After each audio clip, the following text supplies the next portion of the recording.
Welcome and bienvenue. Welcome. Thanks for joining us, everybody. This morning we're going to be talking about Broadway. Pete, I believe, is going to join us after he gets dressed. I don't know. He said he just woke up. And David will be joining us at around noon. But first, I thought we will introduce everyone who's here and tell the audience who you are and what your experience with theater is, so why you wanted to be here. Allison, why don't you start with your beautiful display? Oh, thank you. I have in high school and junior high, I took a lot of drama courses.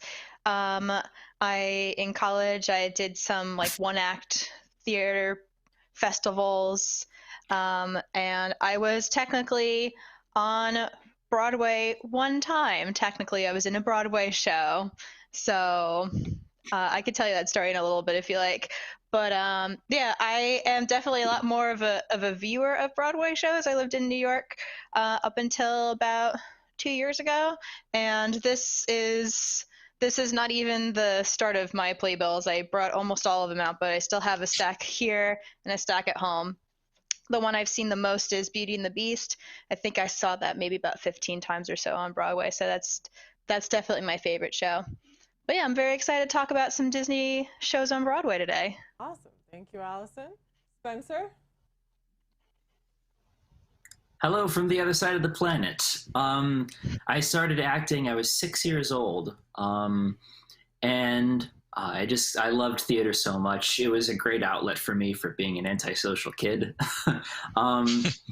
I kept acting through junior high and high school, up to the point where I got to work with my Tony-nominated director for 4 years, which is a wonderful guy.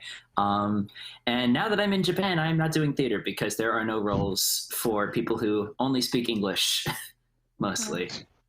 So yeah, that's where I am right now. And I left my playbills in Oklahoma, so I don't have them with me. But I have a New York City subway t-shirt because that's the best I got. Ted! This is Ted's first on-air appearance, guys. Yay! What's up, friends? Hey. Yeah, my background in theater is rather eclectic. I have a family that's full of artists, and then the other half is full of engineers. So like the Imagineering thing is like right in my wheelhouse. But theater sort of swept me up first. Started when I was in grade school, fell in love with it. Listen to this sad story. I did a show, I did Oliver for a high school. I was in like 8th grade. And I had this great time doing it, didn't put much thought into it. And then when I left the theater on closing night, I bawled my eyes out. And my family sat me down and said, "What's the matter?" And I quote, I said, "I will never feel that good again." Like, how dramatic is that? Like, toughen up, dude. Like, but I fell in love. I was fortunate to go to high school performing arts, and for the past 15 to 20 years, I've been running a professional regional theater outside of Philadelphia until I've moved to sunny Southwest Florida about 2 months ago. Oh. Just in time. Just in time, yeah. I got to enjoy 1 week. Aw. I'm Colleen, as everybody knows. I started theater, I don't know, when I was born. But what do you point? We'll get there. Both my parents went to school for theater. They didn't end up pursuing theater, but they both went to be actors. So my wanting to do theater was totally acceptable. I started performing at a really young age, and I went to theater camps. I stage managed my first show at 13. I was at a camp, and I had realized that I'm 5'10". Probably the audience doesn't know because I'm always sitting. But when you're a girl and you're 5'10", you're not getting parts. I've played a boy many times. Especially in school, there aren't enough boys. I've been a guard, or like I'm mom, or I'm the housekeeper, or whatever. And so I was 13, and it was like, we were doing Midsummer, which I love. And I was like, oh, I'm not going to get a role. And they're like, who wants to be stage manager? And I'm like, I don't know what that is, but yeah.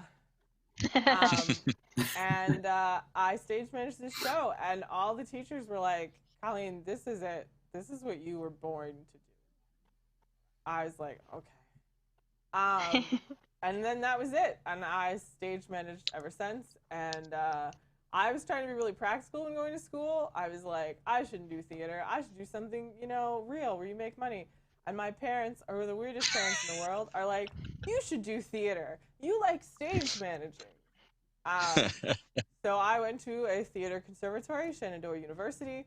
I remember very distinctly, like, welcome week, and people are like, my parents said I have 1 semester, or I have to transfer. You know, all these people tell me stories about, like, my parents are mad. And I'm like, my parents were like, you should do theater.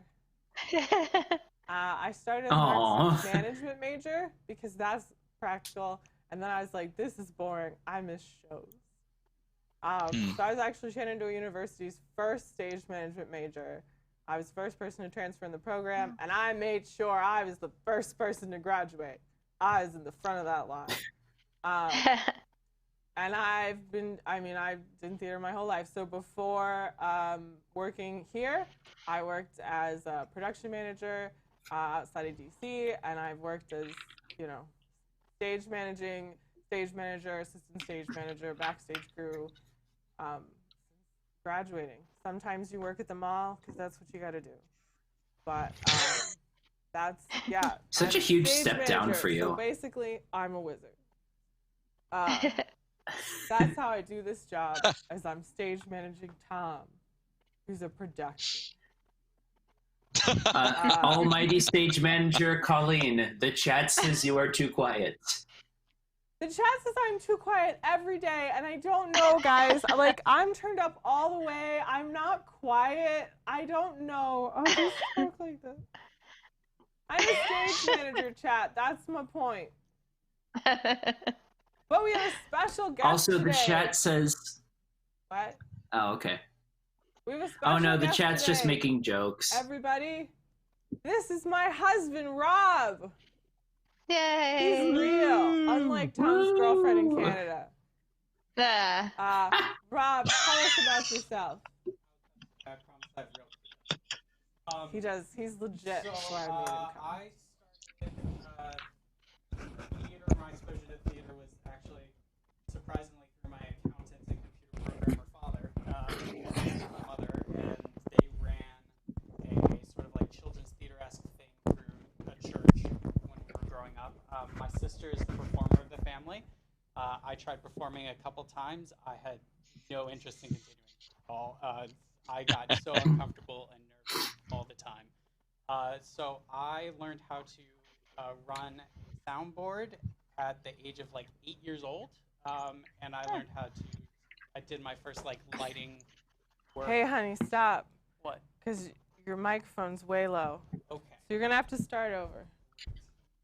Oh, yeah, they said that you're pretty quiet. Bad mic, no audio, can't hear him. Go again, honey. Start over. Hope this is better. I turned it We'll on. see how it goes. Is it on? You Yeah, have it I'm on. I'm just checking. I do this for a living. You're right. It sounds like he's still the same volume. That's up to you. I turned it Oh, on all never the way mind. The up. chat says it's still on. I can keep talking even louder if projecting helps. Oh, No, now the they hear chat you. I says you're think fine. now I Don't listen to me. Okay, start your story over, honey. So I'm Rob. I happen to be married to her, but I started my experience with theater at a very young age. I learned how to run my first sound board at the age of 8, and I learned how to run lights at the age of like 10, if not 9. Went away for a while, kind of fell back in love with theater towards the end of high school. And then I also went to Shenandoah University, and I studied scenic and lighting design there. Since graduating from there, I've worked as what's called a master electrician for theater, so hanging all the lights, focusing them, running the lighting crews. I worked at regional theaters, a touring house for a little bit, and then I studied with a 5-time Tony Award winner named Brian McDevitt for lighting design. And since graduating with my master's with that, I am a professional lighting and projection designer for mostly the East Coast, but around the country, kind of nationwide. So I happened to assist on Broadway once as the assistant to Brian for A Delicate Balance on Broadway with Glenn Close and John Lithgow. And then I was the studio assistant for the recent production of The Front Page on Broadway with Nathan Lane. So doing renderings, doing in-studio drawings, all that kind of stuff. So that's my experience. He's legit. Oh, and I also teach at the Hey, University Colleen, of Central Florida. I teach lighting and projections there. Hey, Colleen, when I come to Orlando, can I have Rob for lunch for like an hour? I need to pick his brain. Absolutely. Sure, whatever. Pete Also, the has chat joined says, us. good morning, Pete. Pete, we're talking about our theater experience, or, you know, Cool. watching, being in. I picked up on that as we were going around. That's very neat. It's your turn. Oh, okay. So for those of you who don't know, I'm Pete Carney. I grew up in New York, so Hello, a big Pete. fan of Broadway and shows. My mother was also a giant fan of shows, so we used to do Broadway trips all the time. I started performing in kindergarten. I was a tree. And then in the first grade, no, I'm just kidding. But yeah, I really was on stage every year from kindergarten up until through high school. I did a show at least every year, whether it was 1, 2, or 3 shows. Love plays as much as musical theater. I love regional shows as much as Broadway. And yeah, my mom is one of 10. My mom has 9 sisters and 1 brother. And I want to say yes. Yeah, my grandfather was in the Navy, so you know, when he was home, he just got to work. So yeah. But they all are show tunes and musical theater people. So like every family occasion where we would come together, they would like harmonize show tunes, and none of us would know what they were. So like we had to like learn Broadway songs. A bunch of my cousins have also gotten into Broadway, kind of like Rob, my cousin Rich, does lights and sound, and then eventually just moved to just sound to more pinpoint that for many different Broadway shows, and then kind of the same route. Then he did his own thing. He toured with Elton John and Billy Joel. I think for years he was like the head guy over at the theater underneath Madison Square Garden and stuff like that. So whenever he was on a show, we would like, he'd call us up and be like, all right, on this night is a dead night, hang out afterwards and give us tours of like under the stage and the lighting and sound area, and it was super cool. So yeah, I was always either on stage at my own local thing or going and checking out theaters or just going to see shows because I love the theater as well. So that's kind of my brief, quick background. Cool. So I figured we'd start with the Disney shows, which I shared a list of. There were more than I thought there were. Personally, the only Disney show I have ever worked on was The Little Mermaid Jr. I stage managed The Little Mermaid Jr. at a children's theater while having the flu and strep throat at the same time. Oh. The show must go on. Wow. I was in like the back row. It was like, we got to keep the kids away from Colleen as much as possible. I distinctly remember the kids all wore Toms. I don't know. I just thought that was odd. At the time, I was like, Sebastian's in sparkly red Toms. But it was, you know, I'd never seen the, you know, Broadway version of The Little Mermaid. And so there are these extra songs. Scuttle does like a tap dance, which is cute. That was many years ago now, but so that's the only show I've actually worked on that's Disney. I've seen the Beauty and the Beast twice. I saw it when I was really little on its pre-Broadway tour in Minneapolis, Minnesota. My memory of it is that I had a little Beauty and the Beast figurine, and we were like right at the front of a section, and there was a wall, and the usher came and told me I couldn't have my figurines on the wall. That's What a jerk.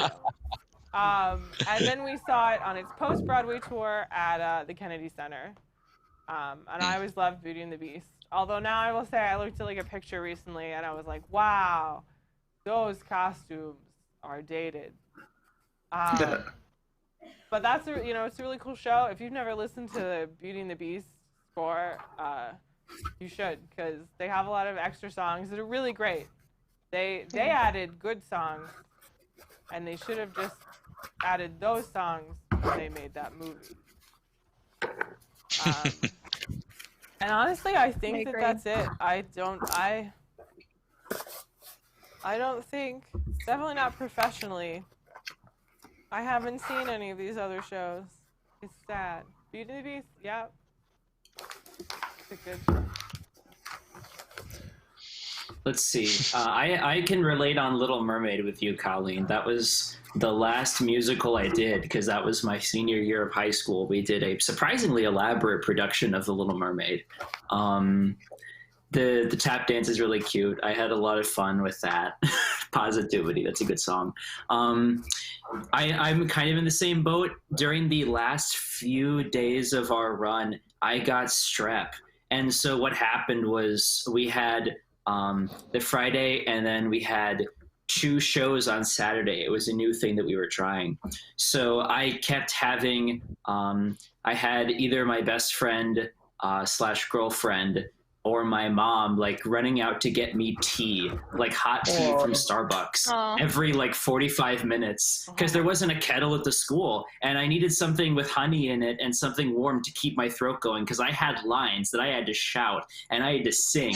Like I had to keep my voice going. So I would call my girlfriend or my mom. I'd be like, go to Starbucks now. Here, I worked at Starbucks at the time, so I'd be like, here's my employee number. Go to Starbucks, get me my tea, and come back now. Like I kept chugging all these teas for 3 days to keep my voice going. What part did you play? And after the show, I was just miserable. I was one of King Triton's assistant fish people thing. I can't remember the name of it. And then I ended up as an understudy as well, but I didn't have to do anything with that. Yeah, one of the little servant fish people, but the servant fish people sing and they have loud, shouty lines, and so I had to keep my voice going, so I can definitely relate to being sick during The Little Mermaid. I saw The Lion King when I was very young. I don't remember most of it, actually, but I saw it when it was on tour. I was like 6 years old, I think. I saw Aladdin in Japanese. It's an interesting show. Come die. I meant to see The Little Mermaid in Japanese, but the production closed before I could get to it. And then I saw Frozen with the original Broadway cast, and I hated it. What? You're out of your mind. I hated Frozen. I thought it was so boring. It was the most unnecessary stage adaptation. They could have done Tangled or something. It would have been so much better. I hated Frozen. They took They it from should California. do Tangled. That'd be a great show. I know. That's why it's bad. It used to be a theme park show. It would be different. Even if, like... It was great there. It was great something- on Broadway, you snob. I haven't seen it at California Adventure, but I saw it on Broadway, and I wasn't a fan. Ugh. Completely. Thank you. Penguin Project in the chat said Frozen is bad. Thank you, Penguin Project. Bunch of jerks.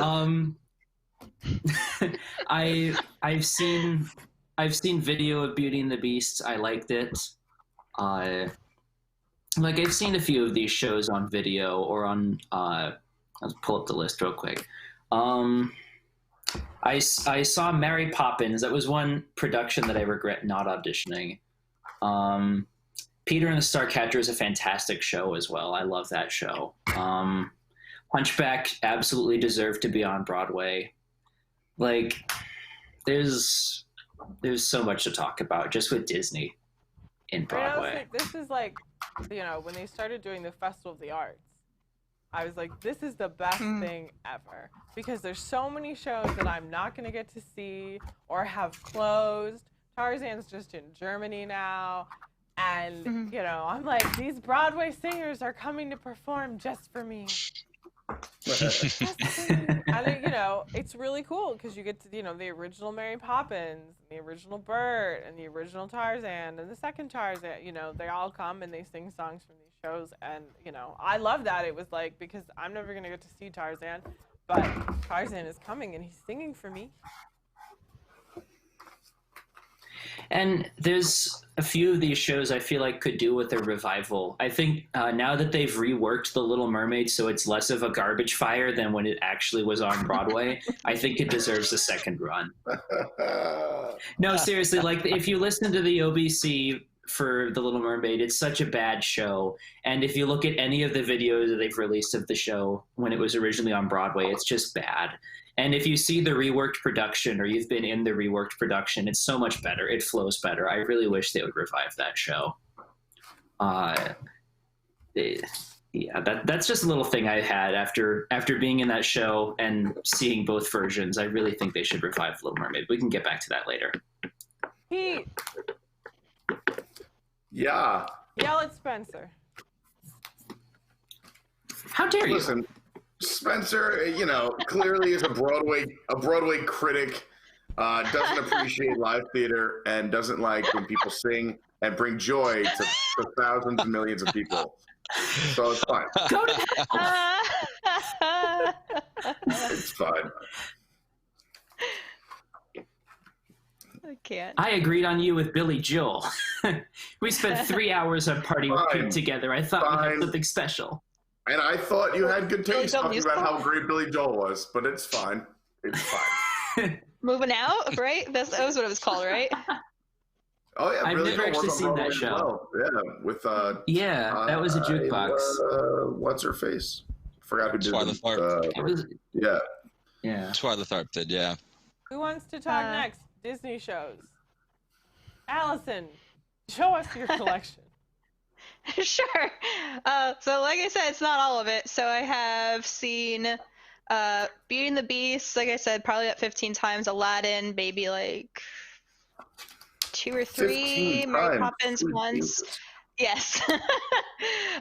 Newsies once. I saw Lion King once. I saw Frozen once. I also saw The Hunchback when it was at the Paper Mill Playhouse, which is in New Jersey. So I got to see you're that. so lucky. I felt it was very, very good. It says, I think they advertise it as like, and they advertise like, oh, it has like the Disney music in it, and it was kind of half the original book, and half Disney, kind of like how I think they did in Berlin. So it had like the Disney music, but like really sad, tragic stuff happening. So That's the book. Like, that is the story. I want to know it who is. went into It totally a meeting is. and was like, guys, let's make a kids movie about the Hunchback of Notre Dame. Just no one will die. How did You that know how movie? everyone Like, dies? I No know. one will die. I know how like ridiculous the people at the film ratings, the MPAA. I know how ridiculously like stringent the people at the MPAA can be. How did Hunchback get a G rating? Like, were these people drunk the day they watched the movie? I don't That know. should've been PG. And it's I'm like, convinced the they didn't cartoon watch was it, so but they kind just of were dark. like, oh, just give them a G. They didn't even It's watch a it. They're Disney like, movie. It's Disney a G. animated, give it a G. And then someone was like, hey, they throw a baby down a well in the first few minutes. And you're like, what?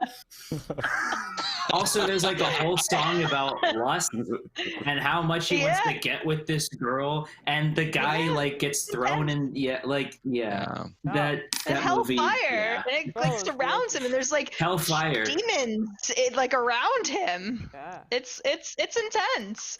But yeah, It is one I of was the very best lucky villain to see that. songs. It is. What's kind of cool is that I mean, I never read the original novel, but I think in the book, they talk about how he's like deaf or hard of hearing because of all the bells. So in the show, he signs as well as speaks and sings. So that was a neat thing that I saw. That's cool. I did not see Tarzan or Little Mermaid. I did not see Aida. And then I have a couple of other shows that I've seen. I've seen Wicked gosh, maybe like 6 times or so. I also saw it in London, which was really cool. Annie once, Next to Normal like twice. I saw Deaf West perform Spring Awakening. So how they did it, I mean, this is not a Disney show, but how they did it is Allison, Alice, we're going to come back to not Disney. This is Oh, gonna be okay, the never mind. segment, and then we'll talk about Disney that. first. Okay. So, of the Disney shows you saw, which one was the best?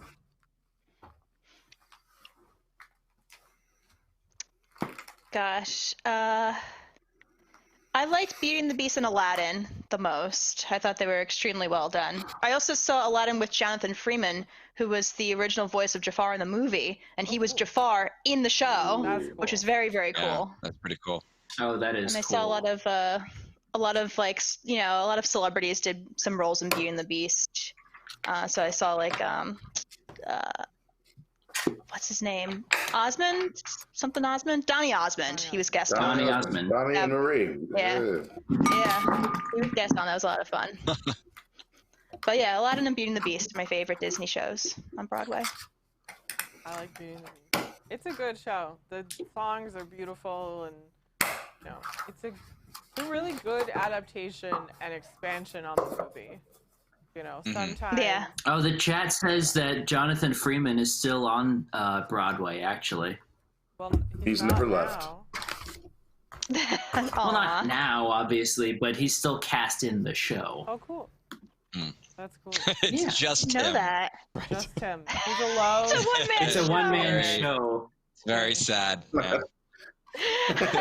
He also takes your tickets and seats you. I would see that. Hey, please. If I'd you go see see that. Prince Boo on your way in, please let me know. I would so see that. I've wanted Aladdin. I always thought looked really good. Like that always looked really interesting to me. It's very It's well a done. good show. I liked it. Yeah. So I'd like. It's to see weird in that. Japanese. I want to see it in English. I would think it'd be weird. in But it's a Japanese. good show. Yeah, yeah. And I really want to see The Lion King. I mean, The Lion King. I've never seen it. I'd like to see it. 'Cause Lion King is good. It Yeah. looks great. I mean, I'd like to see anything. I'm pretty open, as long as it's not super depressing. One time, Rob was very sweet, and he was like, "Do you want to go to the opera?" And I was like, "Yeah, I want to wear a dress." No. What are you talking about? And you know, he'd been able to get, were they free or discounted? Discounted. Discounted, Or you know. no, actually they were comps. Yeah, he was able to get comp tickets to this opera. And we're very excited, and I'm all dressed up. And I think, you know, he was kind of telling me what it's about. And we get to intermission, and he's like, "Are you enjoying the show?" And I'm like, "No." No, stop it.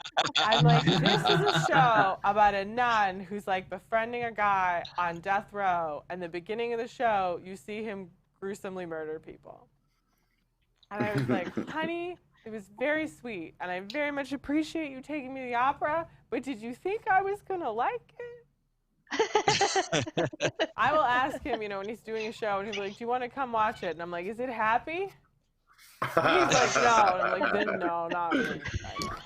I want to go to the theater to be entertained and taken away from the horrible world, not to be like, "Man, the world is awful. People get gruesomely murdered." But it was very So Disney should not do a musical version of The Pillow Man, is what you're telling me? yeah, I think that'd be. I don't think Disney. What would the would. songs even be for that? I can't even No, imagine. we're gonna have to do that off air. We're gonna. Oh no. Oh, God. Ted, why don't you tell us about your Disney theatrical? Yes, yeah. You know what's funny? The first show I saw on Broadway was Beauty and the Beast, and my first memory wasn't even necessarily in the theater. I was relatively young, and I remember the merchandise. And like, there's nothing more Disney on Broadway than like mass merchandise already on the street. Like it was like, and it was like before Broadway had really capitalized on that, you know? And then I remember seeing it. I probably was like, I guess center, probably like first mezzanine. And I remember there was a couple of babies in there crying. And here I am, I'm probably like 8 or something like that. And I'm like, gosh, they really need to, Disney needs to do something about these babies. This is ridiculous. So like I walked into Broadway already like ultra critical, but I think Beauty and the Beast was incredible. I've seen Aida a couple times. I thought that was wonderful. I'm not gonna disagree with the panel regarding Aladdin. What I want to say is I did see Aladdin in Disneyland and thought that in-park version actually rivaled, if not was better than what was on Broadway. Okay. We could maybe open that up for debate at some other time, but I was so impressed with it, and it felt more topical. The genie, their ad-libs were much more on point. Yeah, it was a little bit like trying to redo Robin Williams, which I know they've stepped away from on Broadway, and then the Will Smith adaptation, but still it felt a little bit more what I was buying a ticket for, to be quite frank. And the fact that there is no monkey in the Broadway production, I'm like, I was almost asked for my money back. I need come on, man. I need come on. You couldn't I don't know, patch things up with Julie Taymor for 5 minutes and get me a monkey in that show. I really but they gave him 3 friends. Oh, yeah, to hell with those 3 friends. And I have friends that have played those 3 friends, and I'm still saying that. I can't anyway, I'll let it go. I'll try to tone it back. I agree. The craziest thing, I did a bunch of Disney Junior shows growing up when I was younger in a summer program. And I think I was aging out of the program towards the end. I played Bert and Mary Poppins. And we had, that Jolly Holiday scene. So you're in the rags and the chimney sweep, and then boom, 2 seconds, it's the white and red, sort of barbershop outfit and all that. And it's a massive, massive quick change. And there was not Broadway caliber money in this budget. And we had done that scene over and over, but my Jolly Holiday costume was never finished before we opened. It was still getting worked on. And the quick change was done with the other members of the ensemble helping me do this quick change. So a little flash pot went up, and I would run backstage and get changed. Well, the ensemble that was helping me with this change was actually playing the roles of the penguins, and they also got their costumes on opening day. So the flash pot goes off. We're in an auditorium full of 500 kids. Flash pot goes off. I run backstage. We're trying to get this. I've got these little flibber fingers trying to help me take my buttons off and all this, right? And I'm like, it would just be easier if I did it on my own. Microphone still on, full reverb, and an auditorium of 500 kids hear me say, "Will someone get these effing penguins away from me?" Wow. Oh my God. That was the end of my Disney Junior theatrical experience. Oh, wow. After that, it was just directing for him. He can't hurt anybody that way. That's hilarious. But I think, honestly, I think Disney has done a wonderful job on Broadway. I do think that when they get it right, they really get it right. I think Peter and the Starcatcher is a great example of that. I had the pleasure of directing that a few years ago, and that is just a beast, and it knows exactly what it is, and it's found, and it's organic, and it's it's so earthy, and it's right there, right? And that's a great example of something that still has Disney sort of pixie dust sparkle on it, but at the same time feels like a theatrical piece. And I think that Lion King obviously does that as well. With Frozen and Aladdin, they feel a little bit more derived from the theme park, which I'm totally cool with. But then if they're going to do that, I just want to keep going. Aladdin, I think my gripe with that was are we allowed to talk about Harry Potter? Is that okay? Am I going to get in trouble if I talk about Cursed Child? Is that okay? We're doing a Universal show now, so I feel like I can if you want to compare to Cursed Child, and we'll come back to Rob and I've seen Cursed Child too, so I'm definitely up to talk about that. Me too. Yeah, I mean, no spoilers, but essentially they refurbed that, virtually smacked by Pete. They refurbed the entire theater to retrofit, Cursed Child.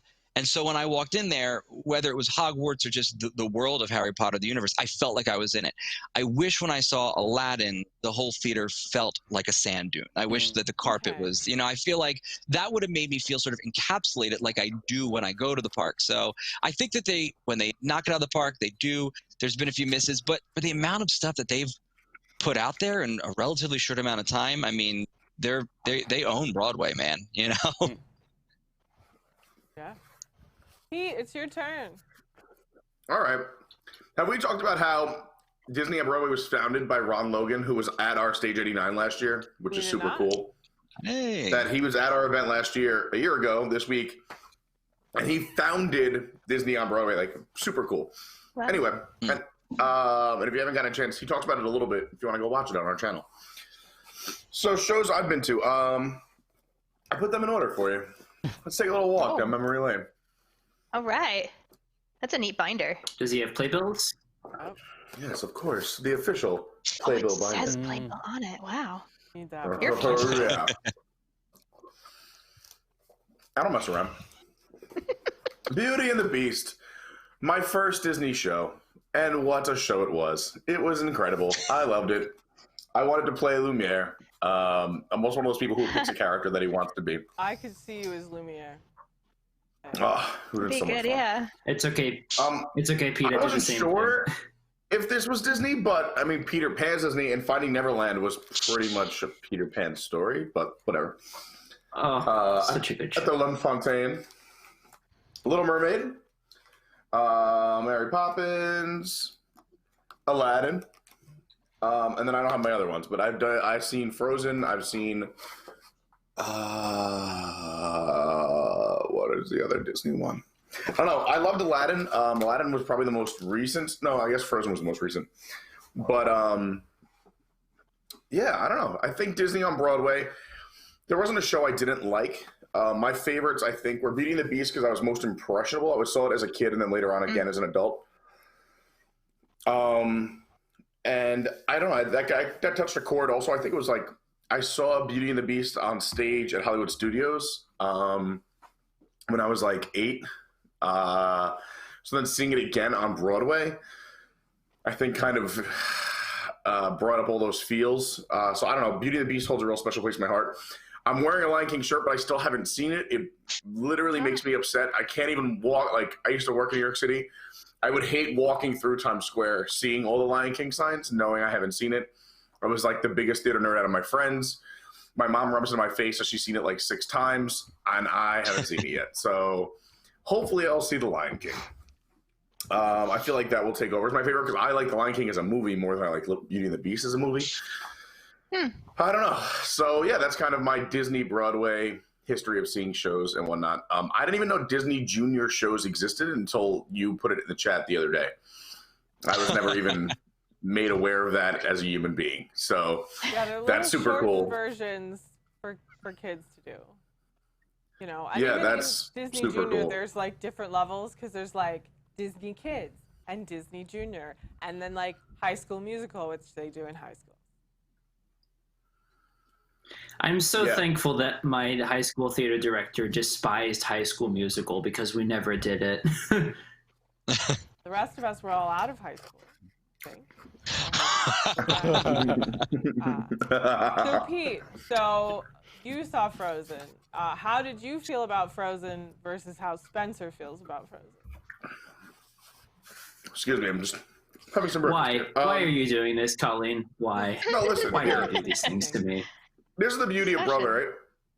I've seen Broadway shows that I walked out of and was like, I want those 3 hours back of my life. And those are on the highest level. So I get it. I love Frozen. I don't know. I think it's because, maybe because I thought this, but when I went out to California for the first time for Disneyland, I guess that was 2 years ago, I went by myself. I was going through a tough time in my life. I just wanted to get away. I saw cheap tickets to LAX. It was like $180 round trip. So I was like, I'm just going to go. So I booked a trip, flew out there by myself just to go check out Disneyland and DCA and explore the LA area for a day or whatever. But I remember seeing Frozen at the Hyperion at DCA. I think it's the Hyperion. And I said, man, like this show is meant for Broadway. Like they're going to take this to Broadway. Like this is Broadway caliber. It's in a park. I'm so impressed by the acting and the tech and the costuming. So when it did come to Broadway, and I didn't know at the time that I don't know if they were working on it or if it showed up there a little bit later. How long has Frozen been on Broadway? Couple years. 2-3 years. Yeah. Yeah, about that. Yeah, so obviously they were already working on it because, yeah, I went, maybe it was 2.5, 3 years ago I went to Cali. But I don't know, it was like 4 months later. Yeah, so clearly they were already working on it. But it was like 4 months later. Thanks, my love. Just food coming in. When I went and That's saw just a it, delivery guy, though. I was so impressed. I think that what they did, I think they did it well. Here's the thing. As I get why people could say, I don't think it's a bad show. Could it be done a little bit better? Sure. Also, I think people are kind of so sick of Frozen that, like, you don't get those same feels in a big Broadway production number because you're so sick of Let It Go. Like, Let It Go has been done in so many big productive, like, these big glorious ways that, like, when you're seeing, like, to me, Broadway gives you those chills because you're seeing it in a different version. You're seeing it, like, right there in the raw talent. And Let It Go has been done so many times. I can see where it, like, might, you know, just become blah. But I don't know. I love the show. Maybe also because I think I got free tickets and I took my niece, because I got a whole bunch of tickets. So I took my niece and I got to see her watch it. I took Lauren, I got to see her watch it. And to see their joy, especially my niece, to see her joy of watching this, like, in real life.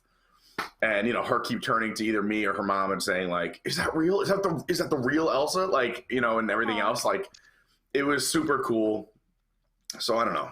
And again, too, like, Disney on Broadway, granted, we're all like how great they were. But we forget these are movies that were intended for children. Like, so the fact that, like, Frozen can come to Broadway and impress adults is still impressive. But we forget that people are taking their families and watching it through my niece's eyes. This movie that's on the screen in 2D, all of a sudden you have these big, beautiful costumes and all these special effects. And they use a ton of special effects in the show. And to hear these amazingly talented people putting it to real life, I don't know, it's special. So I can't say it's a bad show. I've seen bad shows on Broadway. It's not a bad show. I have a little side note Elsa story. Here's my... Just because I'm thinking about, you know, kids being like, is that the real Elsa? I was at a convention, and I was cosplaying it as Elsa one time, and there was, like, another convention in the building that was little kids. Maybe they were dancing or a beauty pageant, I don't know. But there were parades of little kids, and these little kids marched by me, and it's all these little girls being like, Elsa. And it was adorable. And I was like, I am Elsa. You're like, scram, kids, get out of here. They were really cute. Spencer, your rebuttal. I'm tired of these. Okay, so here's what I think of. So here's what I think about. Here's what I think about Frozen on Broadway. Okay, so it is a beautiful show. You're right. And here's the thing: I never got Frozen fatigue. When everyone else was getting sick of Frozen, I was still watching it like 1,000 times. I listened to the soundtrack well after everyone got sick of it. I never got Frozen fatigue. And the thing for me, and this was actually said in the chat, the thing that they really went wrong with Frozen on Broadway is that it's stretched out way too long. And the other thing is, I only remember like one of the original songs that they wrote for the Broadway show. Like, none of them are memorable. It just feels like it's forced too much. It's a beautiful show, and I loved the casting. Like, there's so much going for it. I just don't feel like it was meriting of this whole 2.5-hour experience, because if you're going to fill that time, make the original songs memorable. And I know that you can't hit the highs of the original show, but at least make them good songs that you'll still be thinking about. Keep in mind too, and I'm not making excuses for them, but at the time where they're supposed to take this musical, take the movie, now they're told they have to add more songs for the Broadway version, while they're also working on Frozen 2, working on original songs for Frozen 2, which is already in development. So it's like, you had this hit, you have to add songs to every song in Frozen. It was basically a hit. Like, everyone could sing along to almost every song in the movie. Now you have to add songs that'll equal up to that standard you already set. And you're writing original music and a sequel and more story and book for the Frozen 2, which you know is coming out. Also, the Olaf Frozen Christmas movie that came out that November was coming out was debuting at the same time. There was a lot happening and a lot to shoulder for. The thing that they could have done, though, is by the time that Frozen came to Broadway, they knew that this was an immortal property. They knew that it didn't matter how long they they at this point they would have known that no matter how long it took, Frozen on Broadway would have been a hit because this is an immortal property. Frozen is going to be, whether we like it or not, in the same echelon as memorable films as The Lion King, because it's so popular that we're going to be talking about it forever.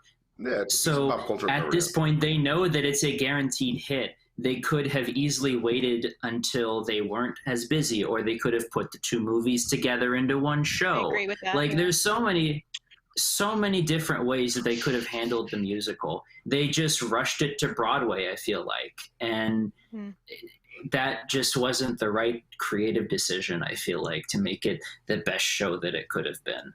They also made I really hope that Frozen gets the same treatment as The Little Mermaid, and they rework the show and try to write some better songs for it. I really think that they could easily punch up that show, and it would flow so much better than it does right now. It was also I'm not really completely interesting convinced that they're taking Frozen from the theme parks and moving it to Broadway. They changed the entire creative team.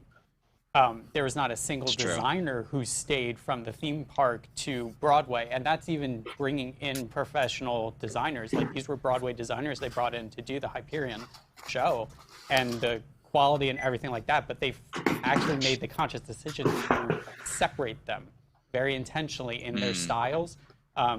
They very much made the theme park one as close to the movie as in a lot of ways as they could. While the Broadway one, they were like, okay, well, we can take some liberties here and here. Let's add some other stuff. But they made those very conscious decisions also, which I found very interesting, that they didn't even take what they had in development someplace that was actually well regarded and then transplant it with additions. They actually made it quite a different. Do you know if they did that for Aladdin too? Because I know Aladdin was in the Hyperion first before it was on Broadway. Did they also separate the teams then too? I believe so. It wasn't as drastic though. I think there was more carryover. And the other thing about Aladdin, though, is the Aladdin show I think that was opening day at California Adventure or shortly after. That show had been around for so long by the time it came to Broadway that if you had had the same creative team, it would have been like, oh, you probably have to bring some people out from other projects or out of retirement or whatever. Frozen, the difference between when Frozen came to the Hyperion versus when it came to Broadway was a much shorter time compared to Aladdin at the Hyperion versus on Broadway. Do you all think that there's a chance that Frozen 2 could be the first sequel we see on Broadway from Disney? No. I don't think No. it's well enough. A resounding no. Ted, that's What was the question? I think, To be honest, when you asked it. I could see it being the think it would first have been a way reword better show. Like, I could see it going dark for like a year or two and having coming back, and maybe Frozen 1 being the first act and Frozen 2 being the second act. You never know in that So respect. that is I don't exactly think they would. what I think they. I don't I think think that they would do they a should do separate that. show. Yeah, I think it Both of those working them movies into are one like, show what, an is hour a lot and- more feasible than creating a second show. There aren't usually sequel musicals. I mean, it happens. Both of those shows are what, an hour and a half, or both of those movies are what, an hour and a half long. You could easily cut down to like the strongest original numbers in Frozen the musical for the first act, and then a couple new ones for the second act. And it would be great to see songs like Show Yourself on Broadway. I'd kill to see how they would bring that to the stage. I think that would be. I think with Yeah, Les Mis 2 was a big failure, so I don't know. How do you like a sequel to Lane? Oh. there is a sequel to Phantom. There is a sequel to Phantom. There is. There sure I didn't is. know that. Wow. It's like an What's it unofficial sequel, and it's also just as much garbage as the original Phantom is. But we'll get to non-Disney later. I think with Frozen in general, part of Spencer's point is Frozen came out and I think they rushed everything in a way. It was like, how fast can we get this into theme parks? Yes. How fast can we get merch outs? How fast can we make shorts? Like Everything, yeah. How, time span between Frozen 1 and Frozen 2 and how much Frozen stuff is in the middle is incredible. Can I get a Frozen cruise line? We need Frozen everything. Yeah, I mean, it's like, Frozen did really well. We need all the Frozen. Let's do a whole, I went to like this summer where it was like a whole Frozen event at Hollywood Studios, like everything was Frozen. You could go ice skating. That was kind of neat. Yeah, Frozen summer fun. It was the very winter after Frozen came out in Japan, we got Anna and Elsa's Frozen Fantasy at Tokyo Disneyland for 3 years. Every winter for 3 years because this is why you don't how like popular Frozen. I the can movie see now. was here. I'll be your No, therapist. like I do. I can see. I do love Frozen. Like I watched the movie. Like I watched both movies like 2-3 weeks ago, and I still love them. It's just, and I like I said, I never got Frozen fatigue. It's just the musical specifically that I have issues with. Okay, we're gonna let Frozen go. Ha! Nah. Rob, in your Newsies shirt. It's your turn. I actually have to look at this It's a good list show. because I wanted to make sure that I actually covered everything I've worked on. Another great show, by the way, Newsies. Oh yeah. Oh, Newsies is so good. It's fantastic, and I think it's my favorite one I've ever worked on, by far. Wow. I'm so glad that show's on Netflix. I hope it comes to Yeah. Disney Plus. If you haven't, Can I- Newsies is on Netflix. It is. People. You can No, go it's watch on it. Disney Plus Oh, now. it's on Disney yeah, Plus now? it got Yeah, it's on switched Plus. from Netflix. Oh, it's to on Disney Plus? Okay. Yep. Go watch it. Mhm. It's good. Okay. And I actually saw that production of Newsies, sir, and job well done. Fantastic. No. Yeah. Oh, wow. This one. His Newsies. You want to start with your Newsies because you're wearing the shirt? Oh, Yeah, your Newsies. So I did lighting and projection design for Florida Repertory Theater's actually conservatory productions. It was performed by teenagers primarily, so people who would actually be the age of the Newsies in this revolt. Which I thought that musical being delivered by people who are actually that age was really, really powerful and really cool. So that was I think that show for me has sort of all the things like that were mentioned earlier. It has that little bit of Disney pixie dust on it, but it delivers a really interesting story that's based on true events, so that gives it even more weight. And it has those big numbers that you come to expect out of musical theater. It has a good conflict that's just at its base, good thematic ideas, good, really good cultivated book scenes and songs. Like it was just, it's one of those shows that for me is a nice complete package, despite being probably a little extra sparkly compared to the story itself that it comes from. What else? You I did the worked lights on? for that? I did lighting and projections.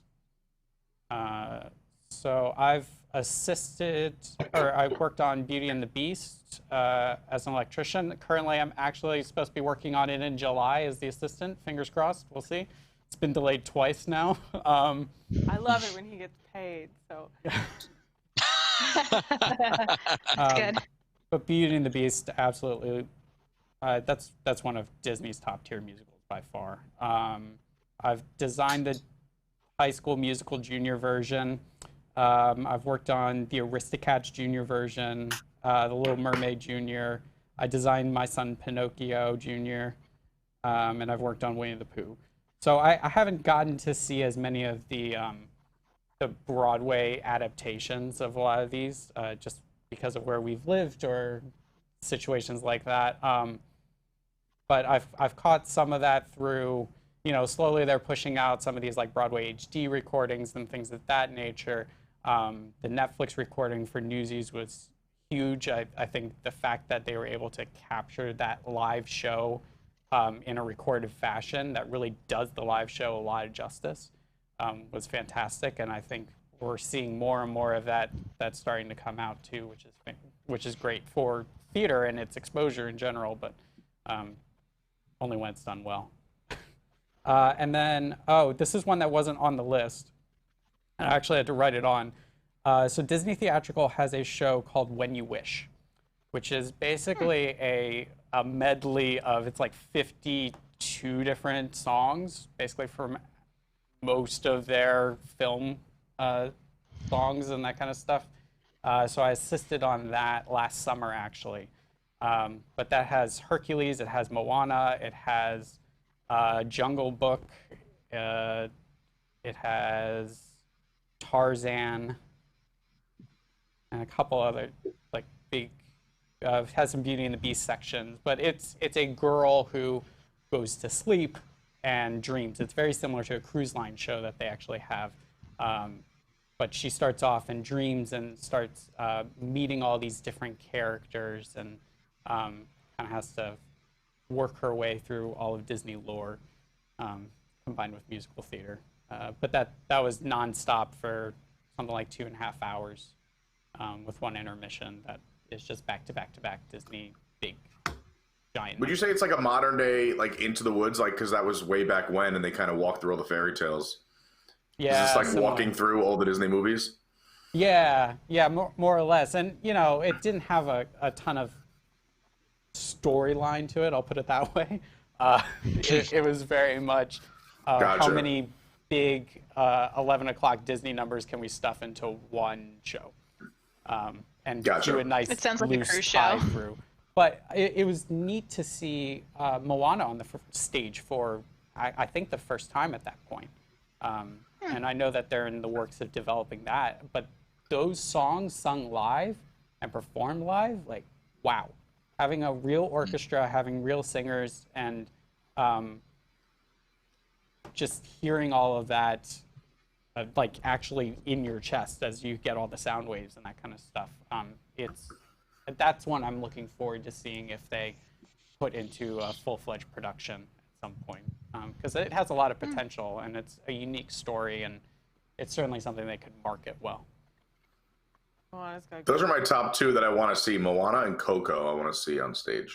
Coco would be Oh yeah, interesting. Coco would be good too. David has joined us. I don't know if. Hey, I don't David. know if Hey, everyone. Hi, David. Hey, everyone. Sorry. Oh, No, go ahead. I don't know if I don't wanna Moana interrupt the would be conversation. good on stage.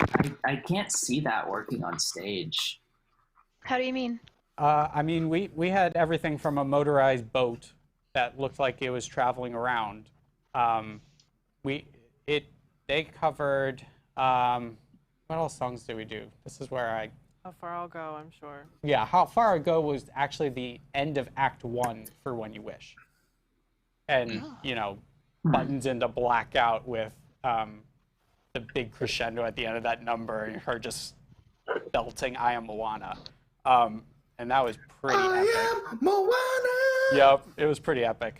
Jesus Christ. But it actually did well. I mean, without doing any book scenes, that would be the interesting thing for that. But they did the main villager number. I'm drawing a blank on its name, and then Yeah, I feel like you could roll set pieces in and out, and with lighting, you can make it look like you're on the water fairly easily. easily now with lighting designed the way it is. Yep. Projection. Sure. Yeah. Maybe, I had yeah. actually As did long that as really well. as long as Shiny isn't in the musical, I think that's the What? important Yeah. part. No, that would be one of the best musical numbers. I would want to see that more than anything else. No, you know what musical number? You know what song from a Disney movie I want to see on stage? I want to see Lost in the Woods on stage. That's part of why I want Frozen 2 as the second act of the Oh, Frozen yeah. musical. That would be great. Oh, that's a good We one. Just do a rock concert. I want to see Lost in the Woods on stage. Mm-hmm. So David, we all introduced ourselves and told like what our experience with theater is, doing theater, seeing theater, and then we talked about Disney shows we've participated in or seen. So your turn. Sure. All right, I'll try to make this quick so we can keep the conversation going. So I'm primarily an audience member, I gotta say. I live in New York, so we get to go to the city fairly often. My theater, I'm not gonna call it a career because that's putting it too much, but I started in college, took theater arts in college, mostly stagecraft, lighting, sound back then. But then, after college, I got into a little more of the direction side. So I am what you would consider a decidedly amateur director. So mostly school productions.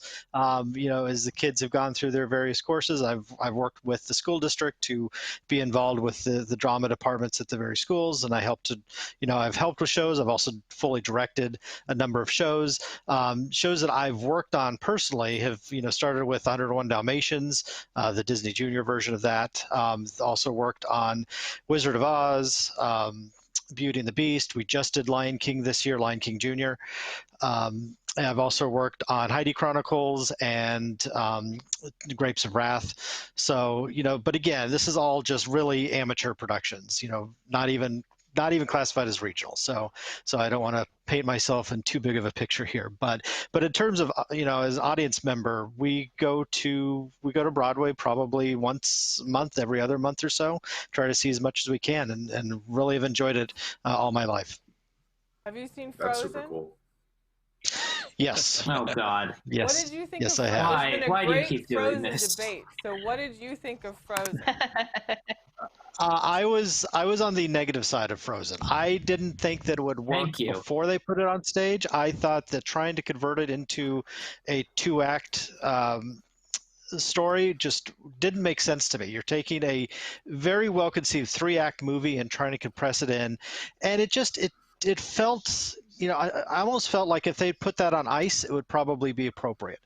As an ice show. But it didn't work for me personally, and I like the music. I've always liked the music, but as a stage show, it didn't work for me. Thank you for validating me. Spencer's on the negative side. He's on the positive. Great Frozen debate. So how many people have seen Aladdin? Yep. Does it count if it was in Japanese? I mean, did you understand what happened? I know the story of Aladdin, and I've listened to the OBC album so vaguely. Okay. So I thought Ted made some really interesting points about Aladdin earlier when Pete was, I don't know, having a snack and before David had got here. So I wanted to introduce, talking about Aladdin. So Ted, will you say what you said again? Your negatives about Aladdin. Oh, sure. I mean, listen, I saw Aladdin on Broadway. The hard thing is, and I feel like the same applies to Broadway as it applies with like anything we discuss theme park related, is like we all know the immense amount of talent and craftsmanship and time it takes to do any of this stuff. So when we criticize, I guess in the it's all coming from love, right? So I appreciate all the effort put into it, amazing performances, amazing tech and design. I just felt from all the ways they could have told that story, what I saw in Disneyland at the Hyperion was actually superior. It felt more on the nose it was more tangible. It was a little closer to the movie, but still inventive. It was almost sort of an acrobatics show at times, which is really, really fun. And I'm just a big fan. I mean, even my work as a director, I try to create as much of an immersive environment as possible. And I loved that about Cursed Child on Broadway, that we were really living in the world of Harry Potter, right? We were really, really there from everything. And I'm not going to spoil that, because if you haven't seen it, you have to see it. But there are elements there that it encapsulates you. Sand and water are both really hard to do on stage. Expanse is hard to do. That's why most productions of Oklahoma use a giant cyclorama, because how do you do that? How do you bring that to the stage? So when we're going into the world of Aladdin, I would have loved to have seen a little bit more of, maybe when we go into the lobby, maybe there could have actually been an actual bar and things like that we're walking through, some, running around. I mean, the show's starting before it starts. And to a degree that feels maybe a little bit too on the nose. But that's exactly what I felt was missing. One suggestion I had made, David, was I wish that they would have done an overlay of the theater and maybe done the carpeting a sandy color, so it almost feels like we are always in that world. It was very clear to me that we were in a theater watching Aladdin versus some of those other productions where I really felt like I was living in Aladdin. And listen, when I've seen all kinds of work. I've done all kinds of work. If I'm going to see Angels in America, for example, I'm not expecting necessarily the same experience that I am when I go to see a Disney musical. And I can totally understand Disney taking a more avant-garde route. If you guys took a look at that picture of Pinocchio I sent, did you see that on the group chat from, where are they doing that right now? Is that in London? Oh my gosh, it's so high concept. And I dig it, right? Because there's a place for that. But if we're going to go with something like Aladdin, I guess my big gripe with it was, other than some of the rewritability that they did there with the three friends and stuff like that, I guess I just didn't feel as though I wasn't watching the movie, I wasn't seeing a theme park show, and I wasn't getting that Broadway treatment that Lion King got with this Julie Taymor concept. So where was I? And I, that was my gripe with it. Thoughts? That picture is super cool. I think I agree with that statement. I mean, it felt very, it was very slick, but it felt like a touring company came in and sat down in a Broadway house. And I agree with you. If they had made it more environmental, I mean, we have examples of taking Broadway theaters and just completely overriding them. You think about Natasha Pierre, and you think about even going back to Spelling Bee, right? Those shows start the moment you walk in. Aladdin could have been that. And again, the show itself, it's not bad. It's just, it felt like they took the theme park show and they added in a couple of scenes, they added in a song or two, and that's what they presented. They were hoping to wow you with the effects, which were okay. I mean, there were some impressive moments, but nothing that makes you walk out of that theater like you did with Lion King the first time you saw that and just be overwhelmed. See, for me, you know what? Yeah. No, go ahead, Ted. No, I was just going to say, I can completely appreciate a hit and a miss, right?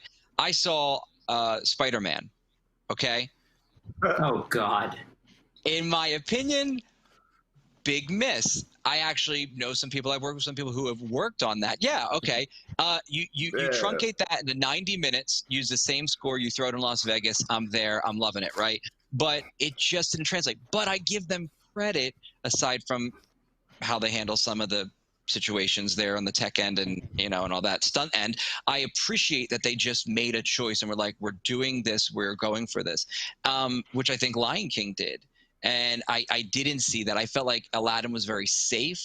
And I'm confused as to some of it. I rewatched the clip on the Tonys where the genie's doing Friend Like Me, and I'm confused that even some of the punchlines. There's a moment where I guess it's, I don't know what it is, but I guess like the sand dunes or something drop and it reveals these sort of classic showgirls.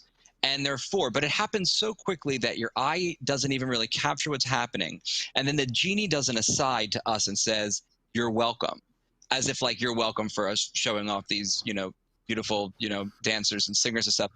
But it happens, the timing isn't right, so our minds aren't there. So the "you're welcome" doesn't even work. It just feels like it was made in a vacuum, where I know the Disneyland version, those genies were literally trading ad-libs on a daily basis. Okay, this would work, this just happened, okay, Hilary Duff is out, but Lindsay Lohan's in, sub this in, you could take this one, but this is my joke, don't touch it. Like, I just dig that so much. And gosh, I mean, the genie is a whole nother situation. I mean, how do you follow Robin Williams?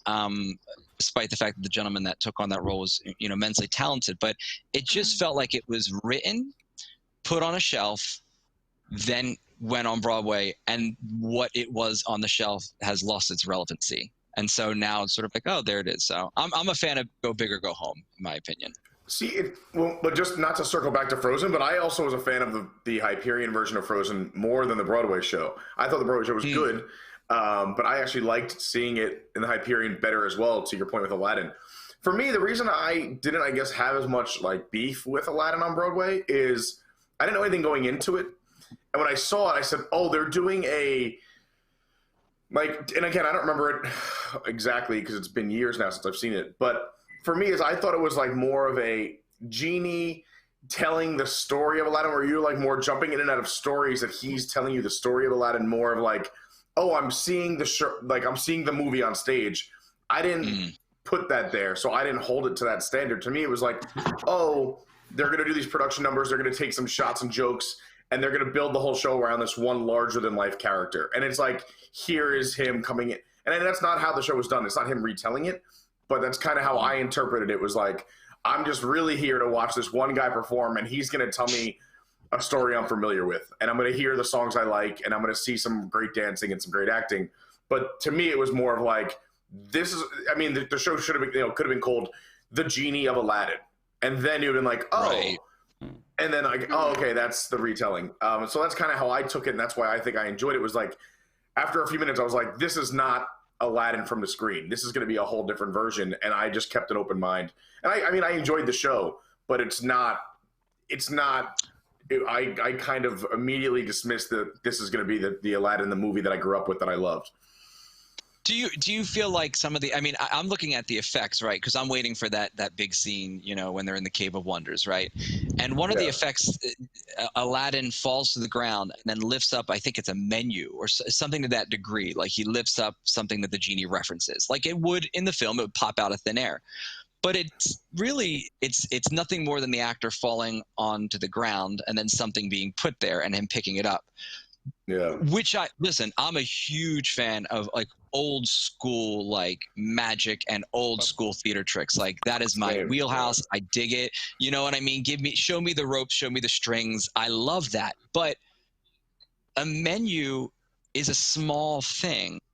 And our brains, one of the things with magic, right, is that you want to show them what they're not seeing. So you pull them over here and now it's here. We never got shown that empty space where the menu wasn't.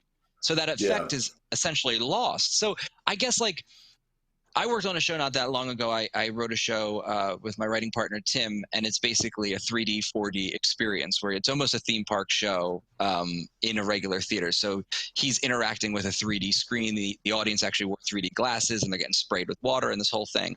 And the way that sort of came about was I said to Tim, I want you to write a noir piece for a full cast, but I'm going to truncate it into a one-man show, but write it for a full cast. And what I did is then I basically spent a year researching and building sort of theatrical tricks. And so then when I took his script and those tricks, we meld them together. And it was an excitement of him writing a script and the excitement of me being like, oh my God, I went to Mickey's PhilharMagic and they did this. How do we get sent into the audience? How do we do this? How do we do that? What makes it effective? It came out of, I'm not, trying to toot our own horn, but to the degree, I think it serviced the audience well because it came out of such a love and excitement to share these theme park tricks that I was like, I'm obsessed with the theme park world, right? But I was working in a theater world that doesn't know the theme park world. So I'm like, look at what you're missing. Look at all this cool stuff that they do in the theme parks that we're not doing in theater yet. The theater's got to grow up. Broadway's got to grow up, bring some of this. I wish the passion that we had for that project, I felt was in the Cave of Wonders scene. Like, I can't wait to show the audience how we do this. But I just didn't get that. And I don't know if it was trial and error and then they just went with the easier road. But, like, it's hard for me to say, like, I watched an actor jump off a balcony and fly around as, like, a Spider-Man, villain. And while I didn't enjoy it, I enjoyed the effort maybe a little bit more, Do you also think that with these shows, and I think you make a good point in terms of, like, how they could have done it in different ways, but, like, for me, is sometimes like a good theater trick involves like what they're able to accomplish with very little. So like you said, like you didn't appreciate the menu because like you said, show me there was nothing there, and then all of a sudden you pull out. And if they would have pulled out, say, like a 19-foot menu or something like that, everyone would have been like, "Whoa, this is crazy!" Right. But I mean, even on the other end is, I wonder when they do these shows. We know that Disney on Broadway is going to see a much larger percentage of kids and children in that audience. So creating certain moments, and I think that's something that they do have to think about. Because like I just saw Sorkin's To Kill a Mockingbird last year, and what they're able to accomplish. And this is a full production, big budget Broadway show. But there was a moment where like they're in the theater. They didn't rework the theater to make it look like Alabama or anything like that. But there's a scene where they're in the aisles. And, like, they were able to accomplish where, like, I literally had chills. I, like, put my hand on Lauren to protect her as they were walking through the aisles because it was so real. What they were able to accomplish, it put me into the middle of the woods. It was almost like a single light. I think they even, like, killed exit signs. It was insanely dark. You had to squint to see as the lights came back on, and you just saw these silhouettes and people with bags over their heads and weapons from a farm, whatever, they're obviously just farming tools, but like, but like, you can't create some of that, I think, because of kids being the audience. Like, you can't do too much play with crowds. You're going to have babies crying. You're going to have kids laughing when they shouldn't. You're going to have nervous laughs. So I think with the Broadway shows I think, and maybe this is a bad thing, but I think they might even be catering to, we're going to have more families than just adults. We're entertaining this age gap, not this age gap. So I think you're not to dominate the conversation, but I think you're hitting a good point where it's also like how do we. This is what always struck me, right? I went to see that what is the Cars movie? There's something in Hollywood Studios now where there's Racing Academy. Thank you. And Lightning McQueen had a stroke mid-sentence, and the whole room of kids just bawled. And I mean, his face literally got stuck, and then like they were literally like, everybody out, right? And how many times have we been on Haunted Mansion and you're stuck there, for 5 minutes, or Pirates or 5 minutes, or anything? Like in the theme park world, I think they're shooting so high that we almost as an audience don't get offended or upset, or at least shouldn't, when there's a technical malfunction, because you're like, well, I mean, look at them. You know what I mean? Look what they're doing here. Like, we accept that it is what it is. Unfortunate. Broadway doesn't let itself off the hook in the same way. And so they might be playing it a little safer, because like if if Jasmine and Aladdin are floating on a magic carpet and get turned upside down and get stuck, but we don't on Broadway, we don't accept 30 minutes to get them unhinged, where at the Hyperion we're like, well, okay, the next, we'll move on. So I wonder if you're right, Pete, like they're not just playing it safe for the audience, but playing it safe in a technical world where it's like, we don't want to, like, as much credit as I'll give to Lion King, I mean, a lot of that puppetry is within the actor's hands and the dancer's hands. Yeah. But I will say, where I do, and I don't want to veer off course, but like the Finding Nemo musical, to me, knocks it out of the park, in my opinion. I think that is a piece of, and that is actually not to spoil here, but Colleen, we're going to be doing sort of a theme park review show in the future, a podcast here. And I'll be reviewing, various theme park entertainment, live entertainment, and shows. And the Finding Nemo musical is the reason, number one, why I want to do that, because I've got several friends in there. I've had several friends in that cast. But I look at that and I go, how is that not getting the credit that it deserves on a worldwide scale? Because that is a masterpiece, especially in comparison to some of the things I've seen, Disney or otherwise, on Broadway. So it's interesting how they were able to get that right. And I'm a grown man who thoroughly enjoys that show and cries every time. I tell people all the time when I take them to that park, I go, if you want to see the most talented people on a stage within 1,000 miles of here, go watch Finding Nemo, because if you're able to flip in the air while singing live and entertaining 50% of this crowd is under the age of 10, and you can hold their attention, flipping upside down, full songs, full production numbers. They are, I think, are the most talented people some of the most talented people on the planet. Finding Nemo. Can I put an interruption in this conversation just for 1 second? We got a $9.99 super chat from Patricia Kearns Michelson. Thank you very much. Michelson. All right. Thanks, Michelson. Mom. Thank you. Oh, That's Michelson. Sorry. Thank you, Colleen's mom. And again, I don't want to circle back to what you were saying, like tech playing it safe, but to me, I think a big reason King Kong kind of flopped on Broadway is that here's this big technological premise, and you had this amazing figure, but if King Kong, I think, was too scary to bring kids, and I think that's something that kids would have responded to. I think they would have really loved something larger than life on the stage, but that premise itself was too scary. So if Disney took something like that and built a larger-than-life character like King Kong on Broadway, I think they would have done a lot better. But I think the reason it didn't do what they thought it was going to do was it was too scary to bring families to, and a lot of adults were like, it's a big mechanical gorilla. I want to see, big production numbers. So I think that Disney could take something from that, if balance. Well, and that's what Finding Nemo to Ted's point does so King well. Kong's, because King Kong's issue was not necessarily. King Kong's issue wasn't necessarily how scary it was, because my kids loved it. It was just the story and the music were forgettable. Everything about that production was forgettable except for King Kong himself. So I think you got to be able to merge those two. That's my problem with Finding Nemo the musical. Production's great. The actors are top notch. I just find the music so dull to me. I cannot stand the the ocean song was. I can't even think of the name, but it's Oh, Big Blue World? Go with the flow. What are you talking about? Big That's Blue such a World cute and Go song. with the Flow. No, but I get what you're saying. I There's can't no think of- number. There's no number in Nemo that as soon as it ends, like, there's no like this resounding like you want to stand up and just start clapping because it's just they're beautiful songs, but I get what you're saying. There's no big production.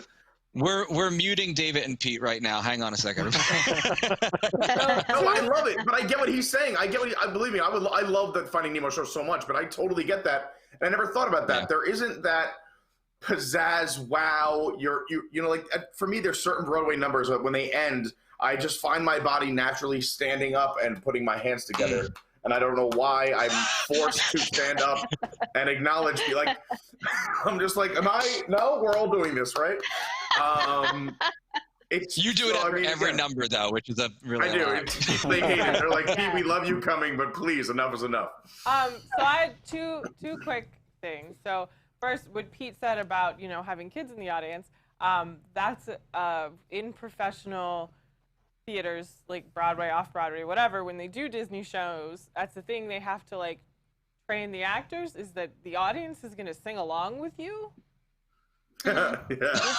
They're not going to do in Book of Mormon. The audience isn't going to sing the song with you, but in Frozen, they're gonna.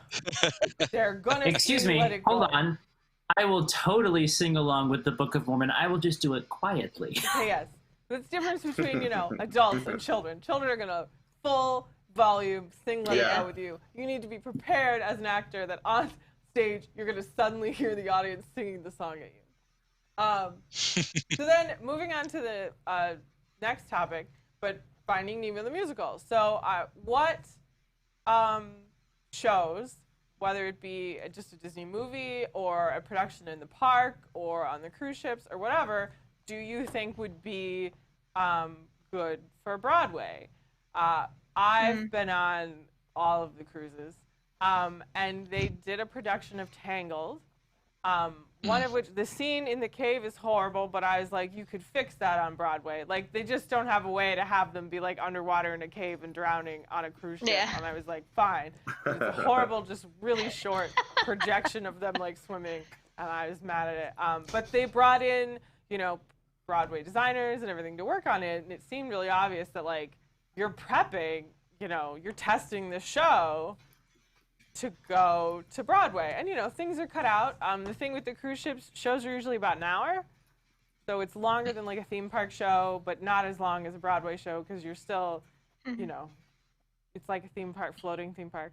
But that really seemed like a good candidate for Broadway. Tangled's very popular, and it seemed like, you watch it and you're like, they're prepping this. Like, you just need to add in the rest of those songs, spread out, make it a little bit longer, fix this cave scene that's real bad.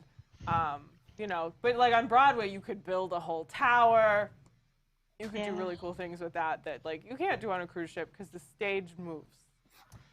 So I always thought that would be good. And then I'm surprised that they haven't taken Finding Nemo the musical to Broadway. I'm like, because there's things cut out of that too to cut it down, and I'm like, you add that stuff back in. You could add Dory's backstory. I don't know. You could make that a little bit longer, and I think the production is really cool, and that could be really cool on Broadway. And Finding Nemo is definitely a property that has maintained its popularity, and that would be the first Pixar show to go on Broadway, and I always thought that would be cool. Mm-hmm. I agree. I mean, despite my issues with it, I think that structurally it's set up to be a very good two-act show. And I could, they've already put a lot of the work into the production. It wouldn't take too much to expand that into a full-fledged show. So I think, in my mind, I would like to see that be the next one. I liked, there are two shows that I liked quite a lot on the cruises. One of them is the, and it's kind of, I guess, off Broadway, the Hercules. So I saw Hercules when it was on the cruise ship. I saw that and too. that was great. phenomenal. It was so good. It was one of my favorite shows, maybe my favorite, but it hasn't been there in some time. I think my current favorite show, I don't know if we could put it on Broadway or not, but I like Twice Charmed. The twist on the Cinderella story, I thought it was very, very good. I'm a little iffy on the mice when they're kind of human sized, that part, but I love the evil fairy godfather. I liked him. He was so charismatic. Franco, he's so good, so charismatic. I love all the original songs are wonderful. In case you don't know, this and Twice Charmed is basically Cinderella 3. Yeah. That's basically what the plot is. Like, they change time and stuff. Yeah. So the stepmother basically gets an evil fairy godfather, and they go back in time, but now she has the knowledge that she has the slipper. So before anything can happen, she takes the slipper and she drops it so that Cinderella does not have that extra slipper. And then in the end, you know, the prince doesn't recognize her. So it's actually extremely well done. It's very, very nice. I don't know if it would be able to extend to Broadway length, but those two shows, Hercules and Twice Charmed, very, very good productions. The last time we were on the cruise, they did Twice Charmed. And so the guy who played the prince, he played every prince. Like, he was Flynn Rider, he was Prince Charming. He was like, everyone was like, okay, obviously this is like the best male singer. But then in one of they do a lot of like kind of clip show things. Then he was in the Lion King scene, and it looked wrong. It was like, you've got this really tall white dude who's really recognizable as that's Prince Charming, and he's singing The Circle of Life. I'm just staring at him. Challenge of a cruise ship cast. Yep. Yeah, you're really limited. You got 30 people, and that's it. End of the story. Cast them in the thing. But no, Twice Charmed is Real a really quick fun question. show, too. Just a quick question about the cruise ship shows. What do we think of the Toy Story stage show on the cruise ship? I haven't seen that one.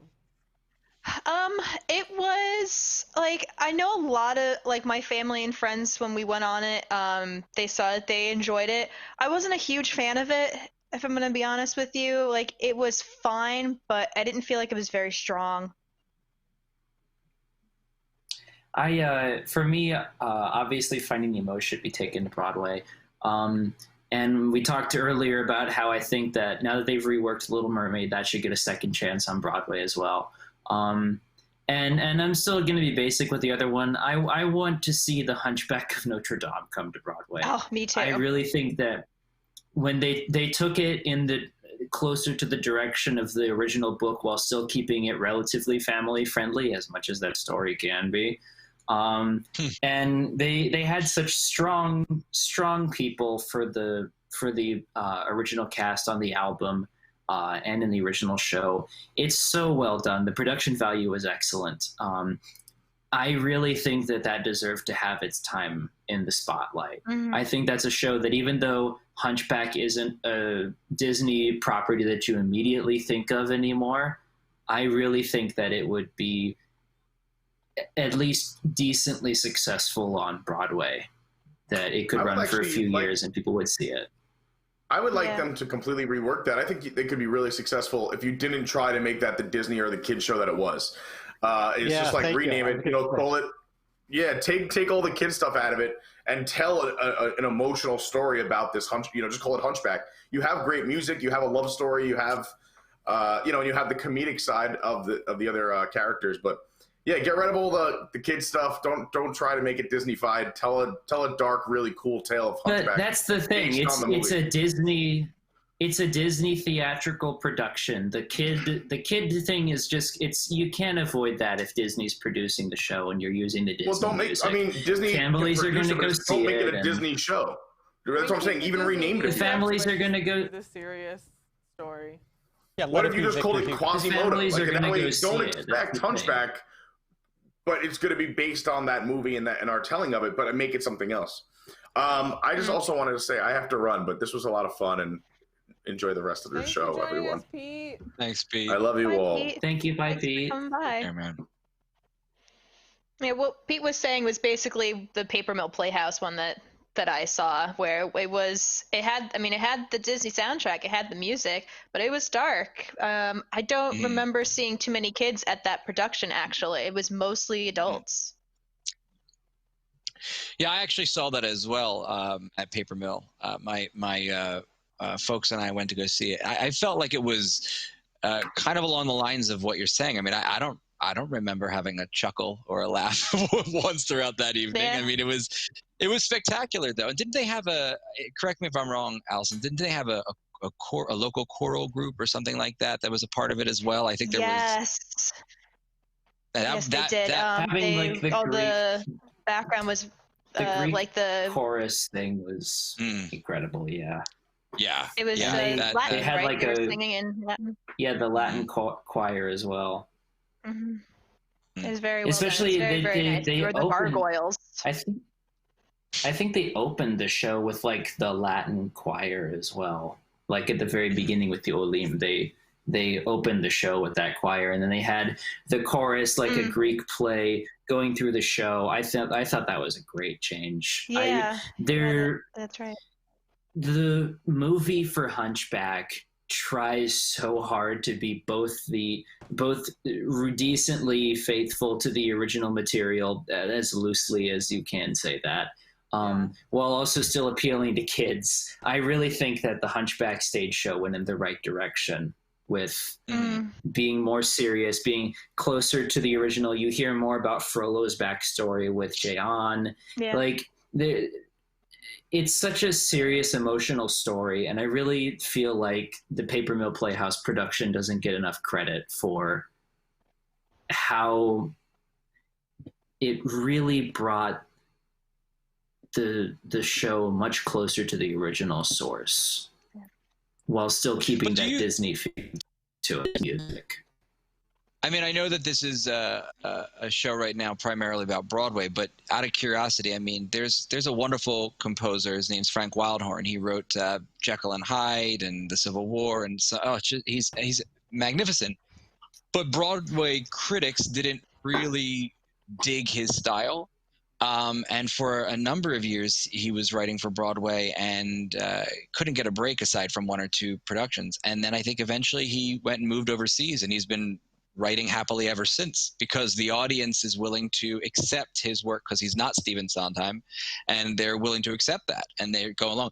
Do we think there's a place where, especially, I don't want to jump the gun, but post COVID-19, where some of these more maybe avant-garde or excitable but not Broadway tangible properties of Disney can have a shelf life, like Pinocchio in London? I mean, is everything going to be a treatment to then go to Broadway, or are we going to say, no, we are going to do Finding Nemo the musical that is going to play at the Walnut Street Theater or Paper Mill in a big way, but no, we don't really have plans for it to go to Broadway because ultimately we don't think the audience is there for it, but we believe in this property? Or is that such a foreign thought? Because, I mean, what do you guys think?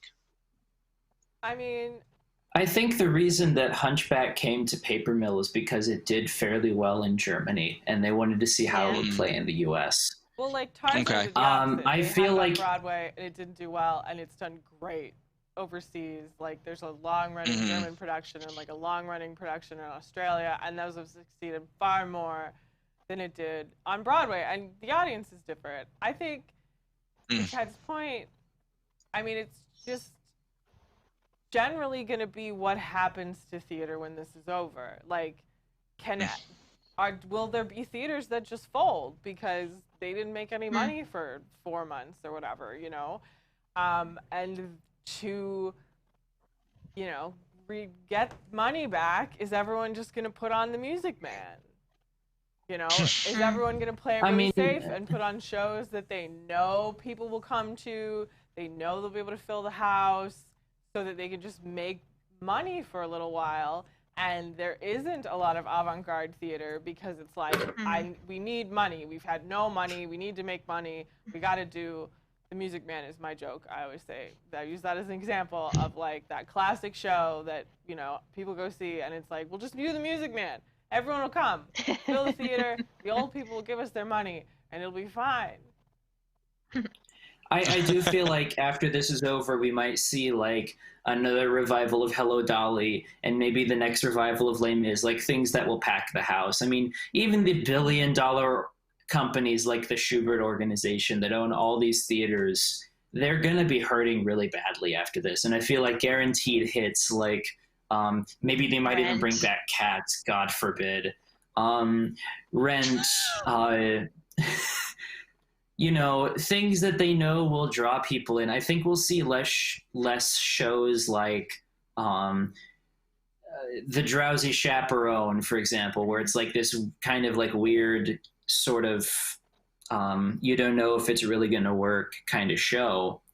We'll see less of that probably for a couple of years, I think, until they're all making money again. Although I have to ask the question of what, like, I don't know the numbers here, but like, did Little Mermaid technically flop? I mean, was that considered a flop? I know it doesn't have the highest critics ratings. It was Like reasonably successful, I think. Was it? I'd love to know what actually. I just would love to know what ultimately. It was the bad. Like what on the books. It lasted a few years. But on the books, what makes more money, a spectacle that flops or Peter and the Starcatcher that is, you know, literally circle regionally, you know, every 2 seconds? I mean, I know the residual money isn't quite the same as the Broadway dollars, but at the same time, I'd really love to know, because, you know, taking a shot at something like Peter and Starcatcher, that might actually pan out dollars and cents wise in the end. You know, I mean, that is not they're all high budget, but it's nowhere near the budget that Frozen is. I mean, Broadway has always been, or any commercial theater as opposed to nonprofit theater.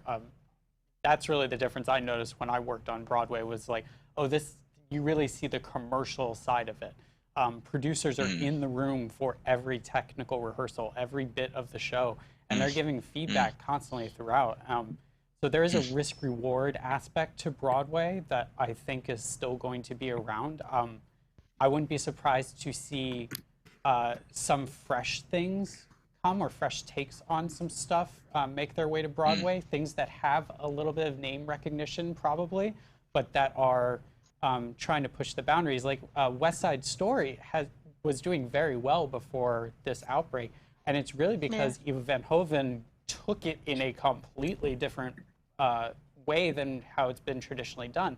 And you saw it be critically successful, largely, and you saw it start being really commercially successful. And that's from what I've seen, that tends to be the balance that people are still trying to strike.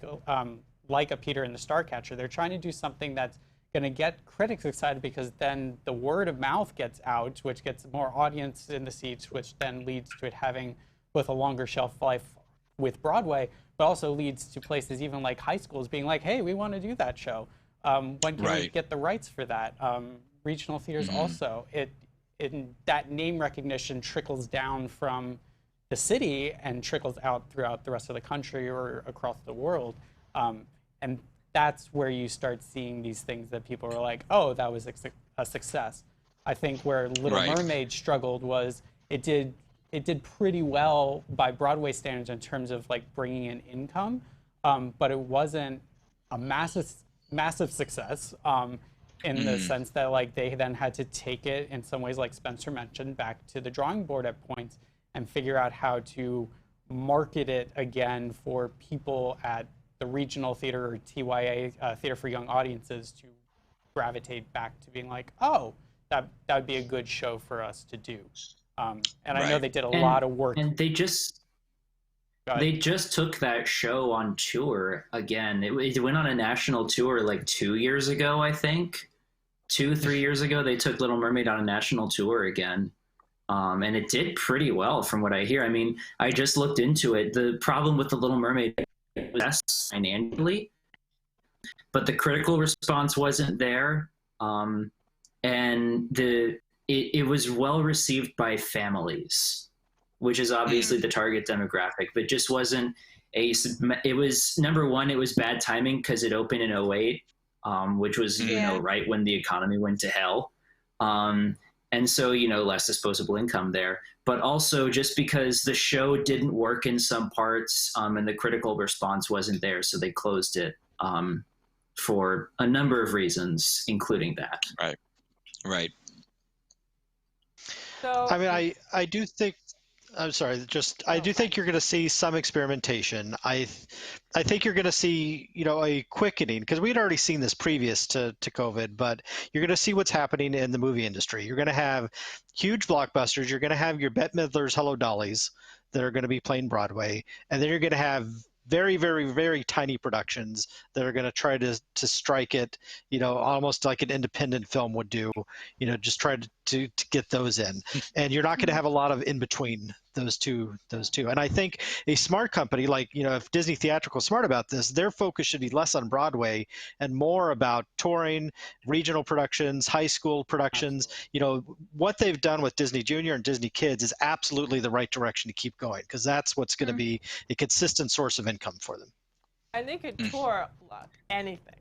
You could tour any Disney movie, you know, and you get an audience. I mean, tickets are going to be cheaper than Broadway, but it's like, oh, Little Mermaid came to town. Come on, kids, let's go see the Little Mermaid. Yeah. You know, I think when Little Mermaid I was in Tulsa when Little Mermaid was on tour. It was impossible to get seats for that show. Almost every night was sold. Like I tried to rush those, because we had Student Rush where they give you the best tickets for $20. I tried, and the only night I could rush was like the Tuesday night show or something like that.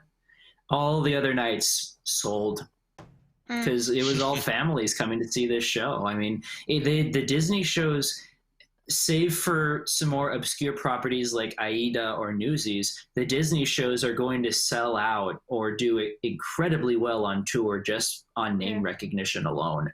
All you have to say is, hey, Frozen's on tour. Every family in whatever city they're in is going to try and get tickets to that.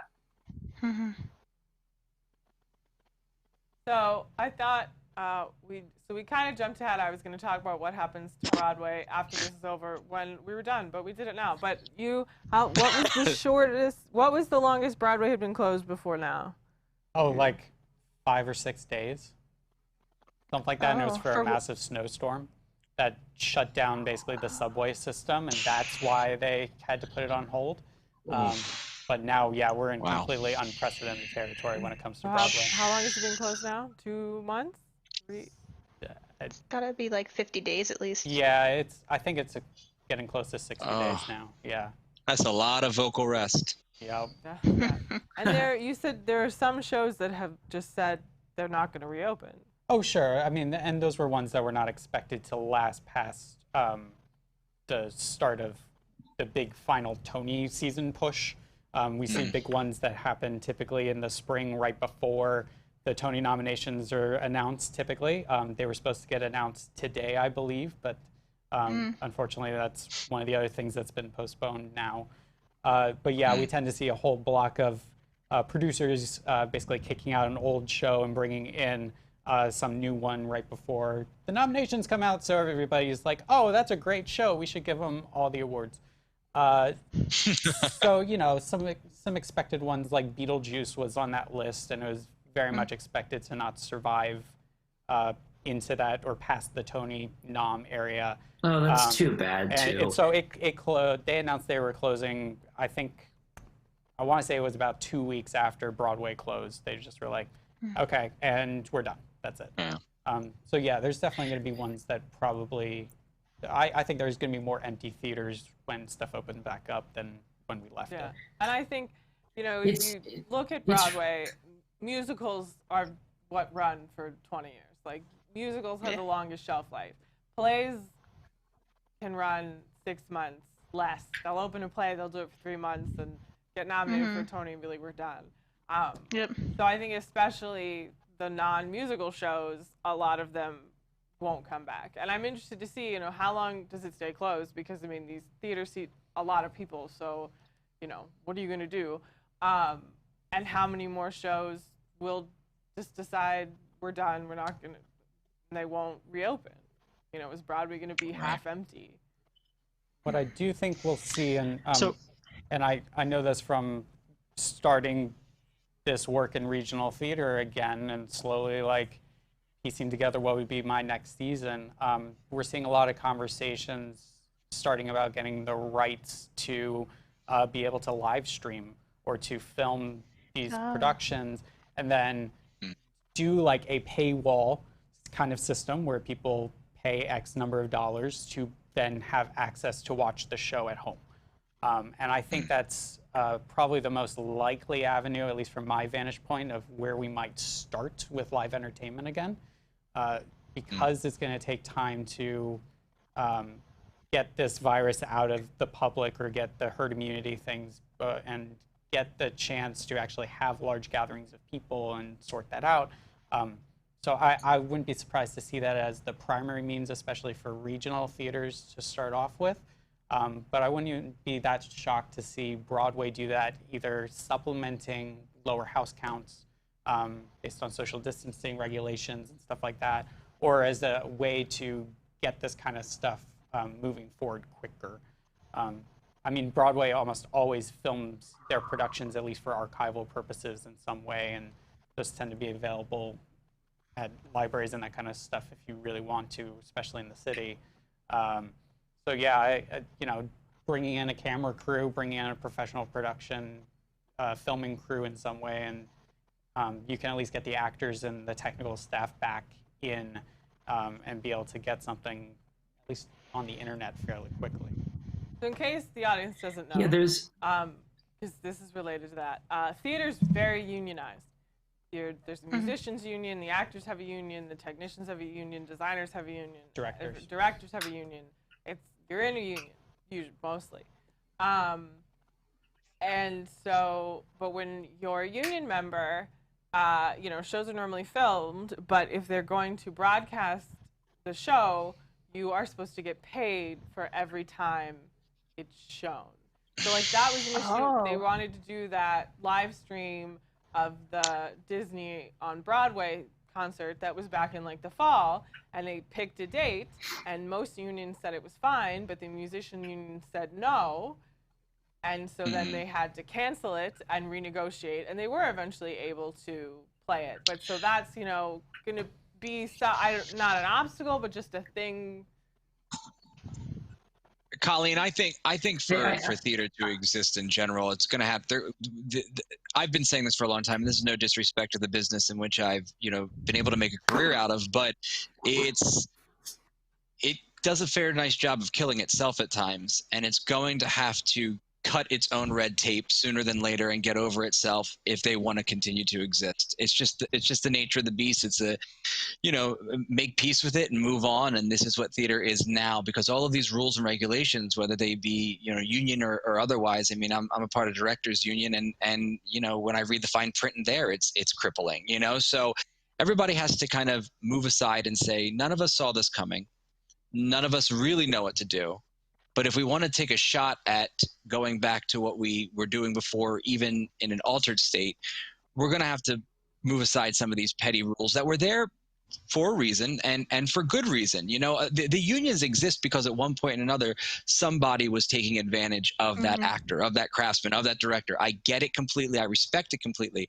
But we've gotten that now. How big is the equity book now? About this big, right? Full of rules we have to comply with. And some of those, when it comes to video and live streaming, they're going to have to lift them if we're going to see this art form continue. Because you did a show recently, right? And you had to negotiate. Yeah, I did an opera that was filmed, and it's actually going to be released, I believe, in Germany, at least as a starting point, and later this year as part of Beethoven's birthday. It's the only opera Beethoven ever wrote, so this company is making a pretty big deal about it. But yeah, there's, like Ted mentioned, I'm part of the designer union.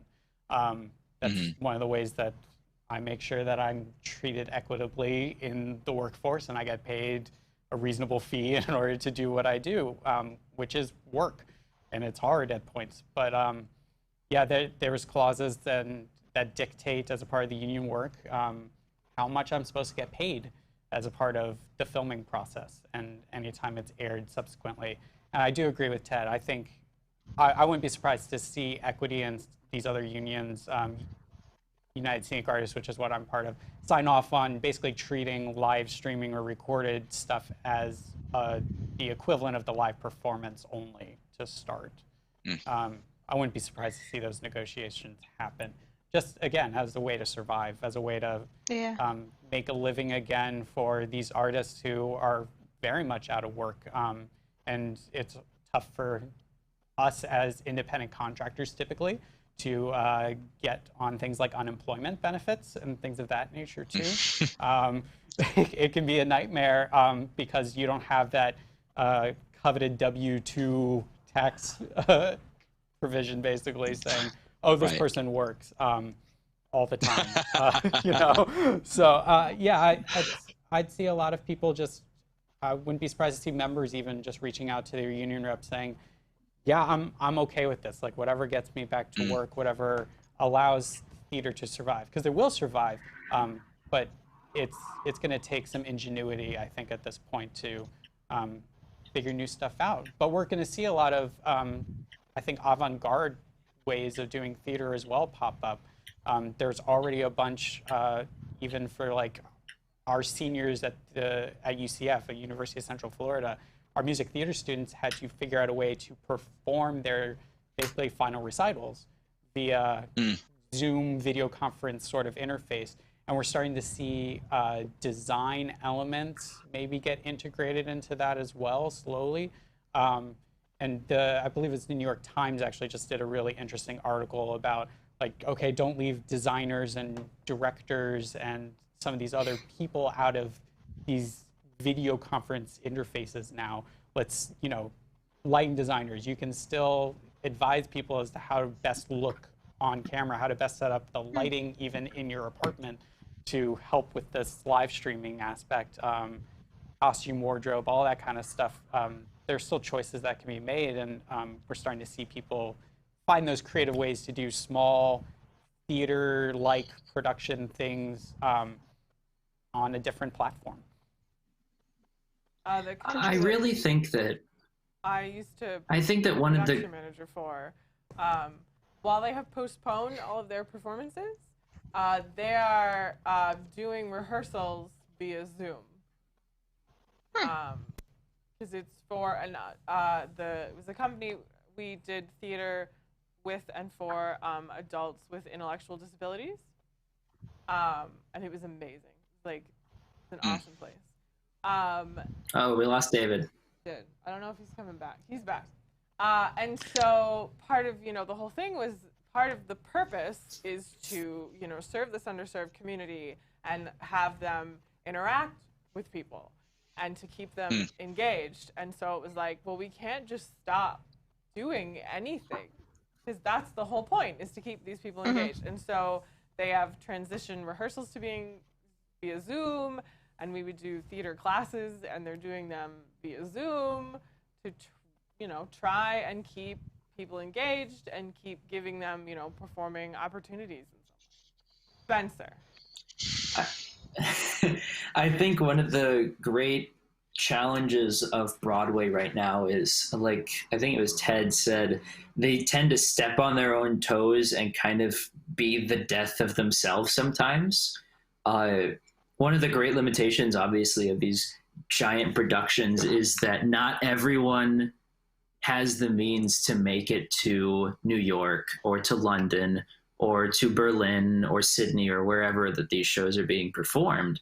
And if the theater, if Broadway or West End or whoever decides to start streaming behind a paywall, obviously, like you pay $50, $75, I don't know, however much you'd pay for a ticket, and you watch this show online, you not only have the potential to keep revenue going for your show during times of social distancing, you'll also have the ability to reach out to people all over the country, all over the world, who are also interested in these shows. I mean, we have shows like Hamilton that have this universal reach. Everyone in the world has heard of Hamilton. Everyone can sing the first song or My Shot or whatever.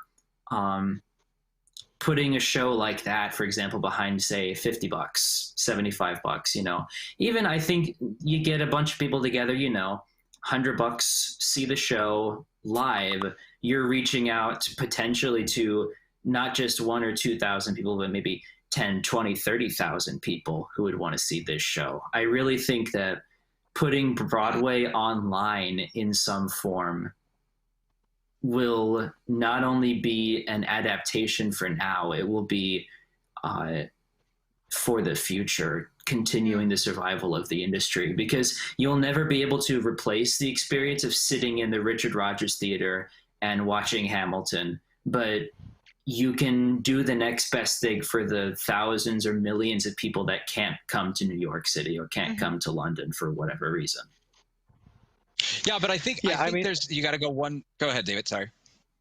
I was going to say, as a fan, one of the great frustrations for me is that I know that there's this rich library of history from shows that's available, but I can't spend a couple of hours going down to New York Public Library and going into the research room and watching them there.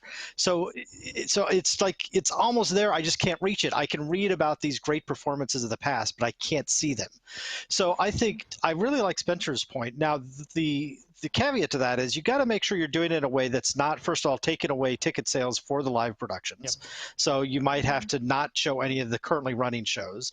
But also, and I think you guys made this point excellently, is, you know, how do you make sure that all the people that were involved with those productions are getting paid for that revenue, right? So it's a tough call, I understand, but I do feel, I mean, I would be willing to pay, you know, $35, $50 per show to be able to go back into the historical archives. What's that streaming service? Broadway HD. Broadway HD. Yeah, I mean, I like them, but their catalog is very, very limited. I agree. The catalog is not great. Yeah.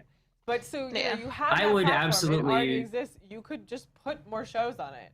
You know, you could up the subscription fee. A lot of these shows, like David said, they're available at the New York Public Library. You just have to, you know, have a card, go to the research room. Like, it's a whole production. I would absolutely pay $50 to sit right here in my apartment or on my TV, put on Broadway HD and watch the original Broadway cast of Avenue Q, for example. Like, I would absolutely, that's $50 well spent right there for me. Do you know what I would love, though? I'd love to see them go one step further, because I think we're all in agreement that, yes, they need to either do a live stream or open up the catalog. I think that's fair. But I also think, right, so there's the theatrical experience that you're going to be missing when you're in your home. But that is also currently the theatrical experience that we need to keep people from having, or else there's never going to be an end to this virus, right? So let's just assume that doesn't change in the near future, which we're all afraid of, right? Are these theaters going to open? Are they going to be half empty?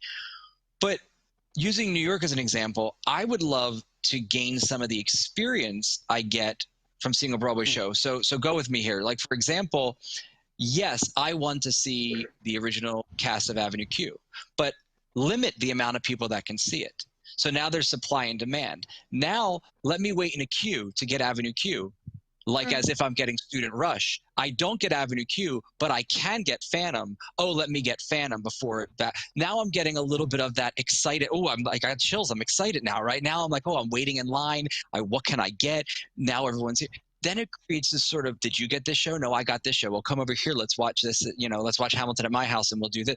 If it creates a little bit more of that just overall, no, we can't replicate sitting in a theater, but we can replicate the experience of buying a ticket, waiting in line. And that, I prefer that personally than just knowing that it's in a queue waiting for me at all times. Because listen, my initial, like I was going, guys, when Disney Plus came out, I was like, my wife and I were like, we're sitting down, we're watching everything. In order, let's go. And like within 3 days, we're like, okay, so that's not going to happen. Like that's not going to, right? And now a lot of those things are sitting there unwatched because I know they're there and I can get to them anytime. Tell me I can, then we have the chances of viewership. That's the problem with that, though, it's for a limited time. It's like Avenue Q is going to be up for the month of June, and in July it'll be a different. That is. That's I think that's the more practical option, because I love your idea, Ted. The problem with that is, number one, you will have a lot of very pissed off consumers. Like That's true. It's a great idea in theory, but in practice, I think you would have so many people that would be upset with that system that you would drive away so many potential customers. That's fair. That's absolutely get where you're coming from. It's just, you got to, thinking about it from a practical standpoint. I think I think the point that Colleen made, where you say you have it for the month, you have 5 shows that you can see for the month of June or something like that. And then in July it rotates and you have the next 5 shows or however many. That I think would be the more practical option for kind of creating this limited ability to see a show. You can see the show 5 times in the month of June, or something like that. Yeah. Hey, we have Avenue Q and the producers and SpongeBob and whatever, and you can see it this many times a month. And it's only here for 30 days, so watch it now. That'll also drive subscriptions, because then you'll be like, they have this one show, and then maybe I can see the next show, something like that in the next month. I don't think it's necessarily going to. I think there's a difference between experiencing it in person and watching it on your screen.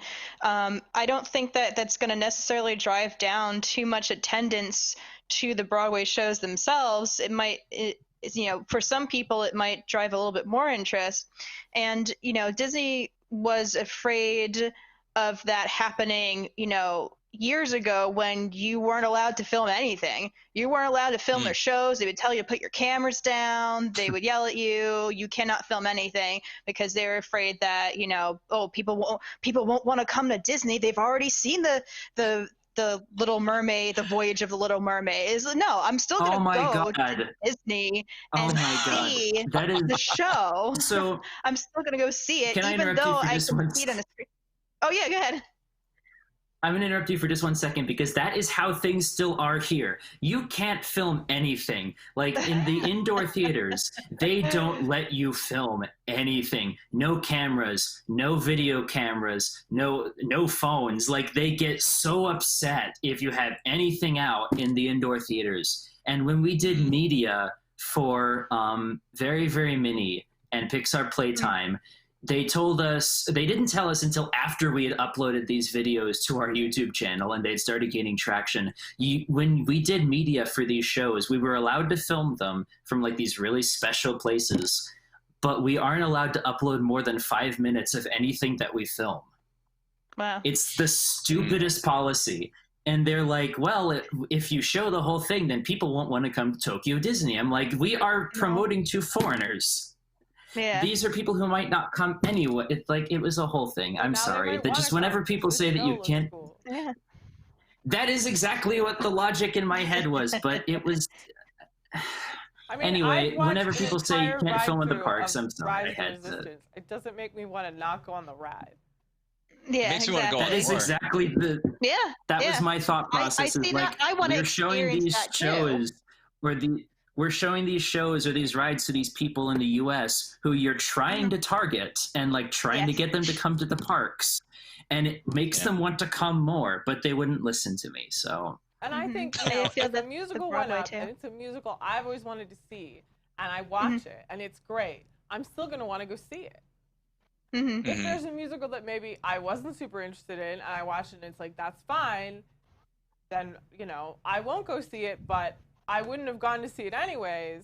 And now you still got my $10, and I watched Oklahoma, or whatever. Yep. We can't forget how many people don't live anywhere near New York. I mean, I was fortunate enough to live close enough, but come on.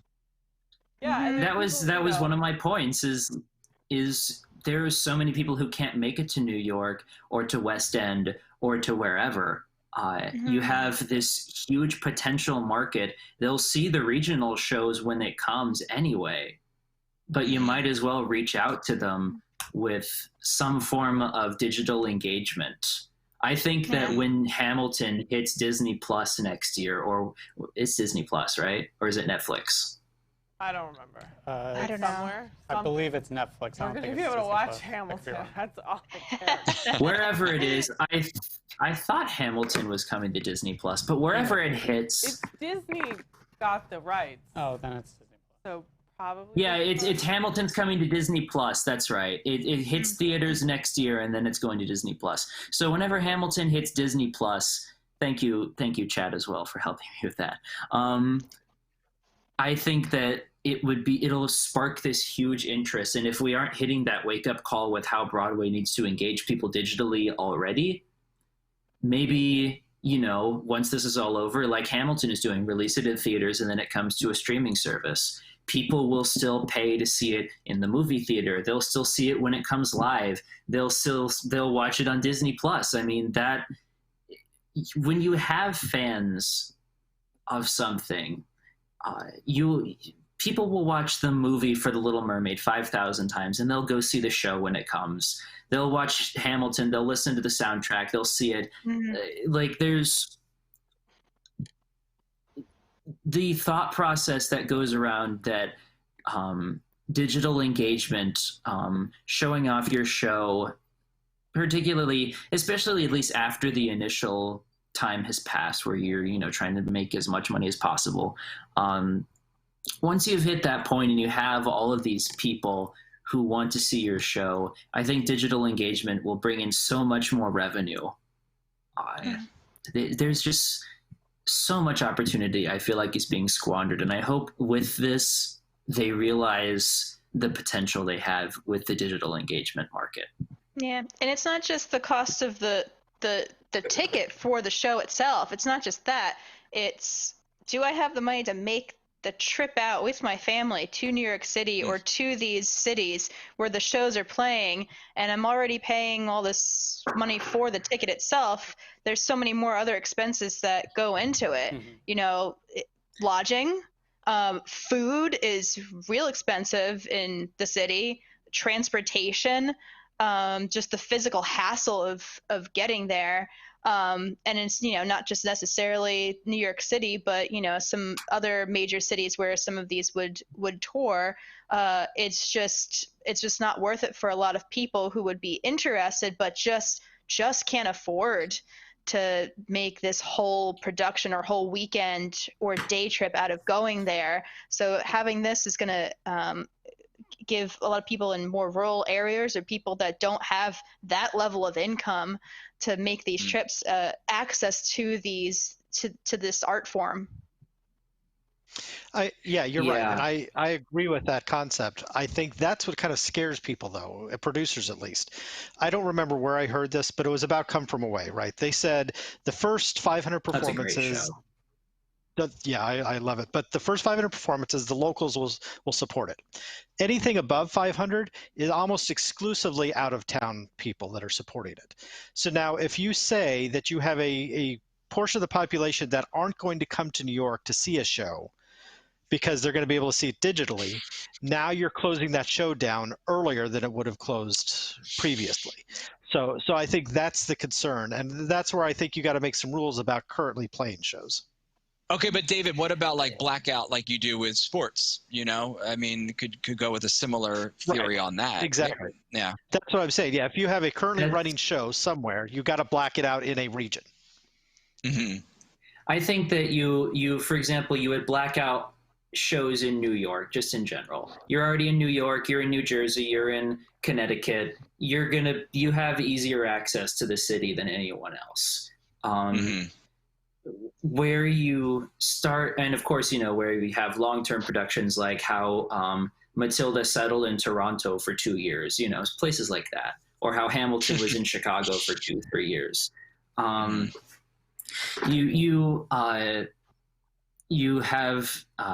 You can track an IP address to where it is, and of course, VPNs can get around that, but that's a fair minority of people. You put in these safeguards to ensure that you have the market. And like we said, if you were a theater person and you're interested in watching these shows that are outside of the big mainstream ones like Hamilton or Disney theatrical productions, you're going to have people who recognize the value of sitting in a theater and watching the experience in front of you.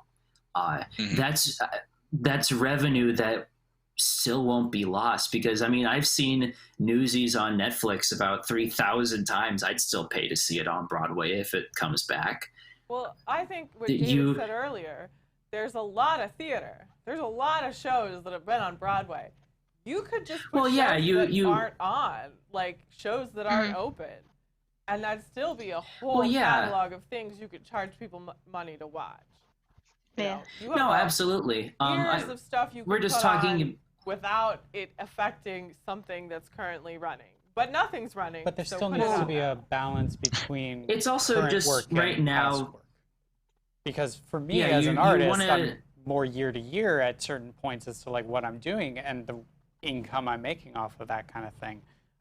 And supporting artists now is also going to be very important. Or right after this, almost every single one of my friends in entertainment is out of work right now. And figuring out a way to do things coming up, and then seeing about how things can integrate down the road. Because with past shows, I mean, you're going to have some residuals, but the people who are going to really benefit from that are going to be the producers, not the artists. They're fine. At a certain point. Okay, I want to move the conversation along. So I thought we could all talk about non-Disney shows. We'll move on to non-Disney shows. You know, what shows have you seen on Broadway that were amazing or that were horrible?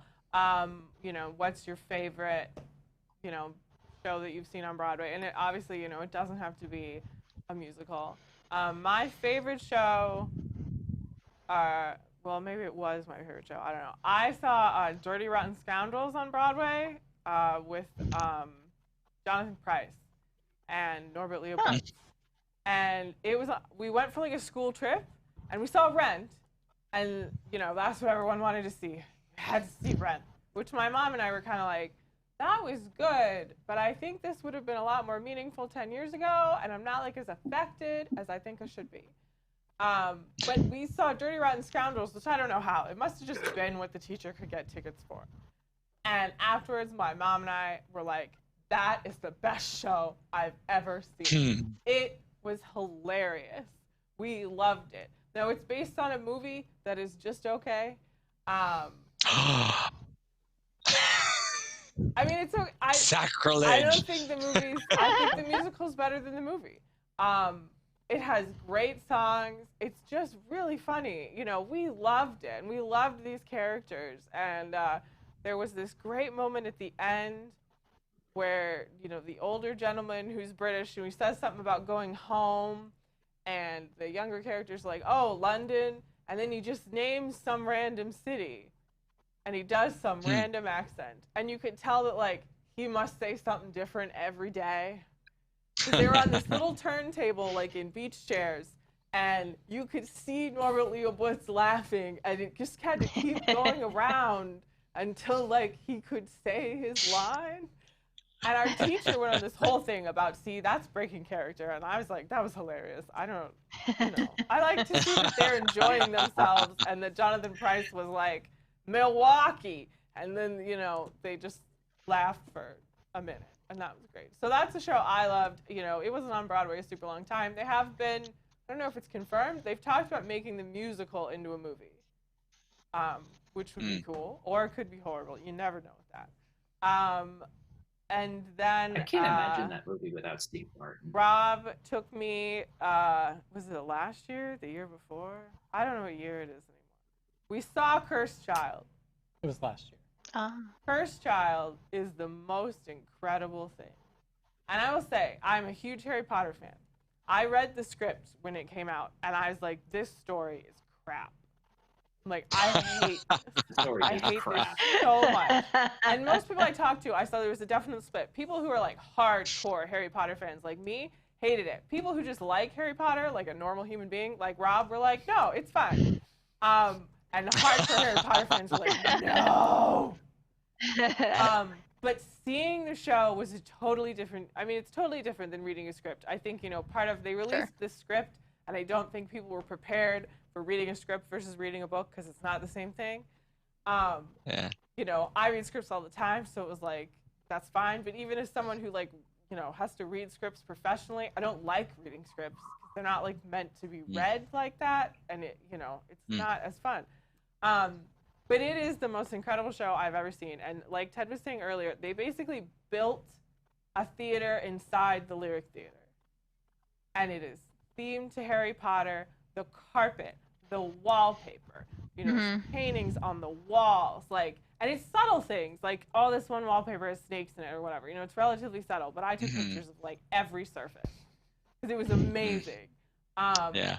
And the show, they have all these practical magic effects, and as, so old school. It's as great. theater people, Oh, yeah. you know, we watched this and we, at least one of us knew how it worked, like, and could go, oh, that's how they did this.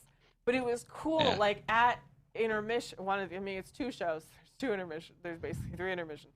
At one like intermission, there had been this big reveal. And I don't want to give it away to people because it's amazing. But you know, the lights come on and I can see audience members are trying to figure this out. You know, they're like looking at the walls, like trying to find, where did that come from? You know, and the girl next to us said something, you know, I think I said that's cool or whatever. And she's like, that was amazing. How do they do that? And we're like, black light. But it was so, you know, but even as theater people, when you know how everything works and you can watch something and it's still incredibly impressive, you know, the effects in that they're amazing. I mean, people shoot things out of wands. People get, you know, sucked into telephone booths. They fly, and the staging is really cool too. I really love, there's not a lot of like scenery pieces. They have staircases, there's like a train at one point, but they use like the kids' luggage to create things. Brilliant. Like the train is luggage stacked to make seats, you know, and I love that creativity of like, we're taking things that we have and they can be anything, which in a rehearsal room, a chair can be anything. You know, I'm like, yeah. The Sorting Hat is a person, you know, which is cool. Brilliant. And Brilliant. the scene changes. Such a nerd. The scene changes are beautiful. Like, Yeah. because they make it look like they were magically removing the furniture, you know? Ugh. And everything's choreographed. Like, the scene changes it's not techies are just coming out in black and we're dragging this thing off stage. It's, you know, people are coming out, there's choreographed movements to remove the scenery, and it's like dances with these staircases as they move It's around. gorgeous. It's amazing. It's really expensive. Like, it really is, and I get that. But I think it's, you know, it's an amazing show. Everyone should go. You could go having only seen the Harry Potter movies. You'll understand what's going on. You'll be fine. You can go knowing intense intricacies of the Harry Potter world that you have no reason to know, and you will enjoy it. And if you read the script and thought it was horrible, which I really did, I really enjoyed the show. There's still parts of the plot I did not like, but watching it, you know, it was like, that's amazing. They're flying. But that's it. That's the thing, though, I right? had the chance to. Right. I was just a quick thing. I had the chance to see Cursed Child, and I gave it up to see The Play That Goes Wrong when it was on Broadway and Frozen. Yeah.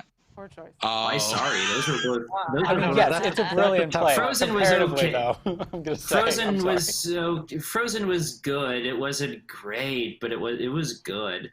And then Play That Goes Wrong, I came out of the Lyceum Theater with my ribs hurting. That was the best show. Oh my God.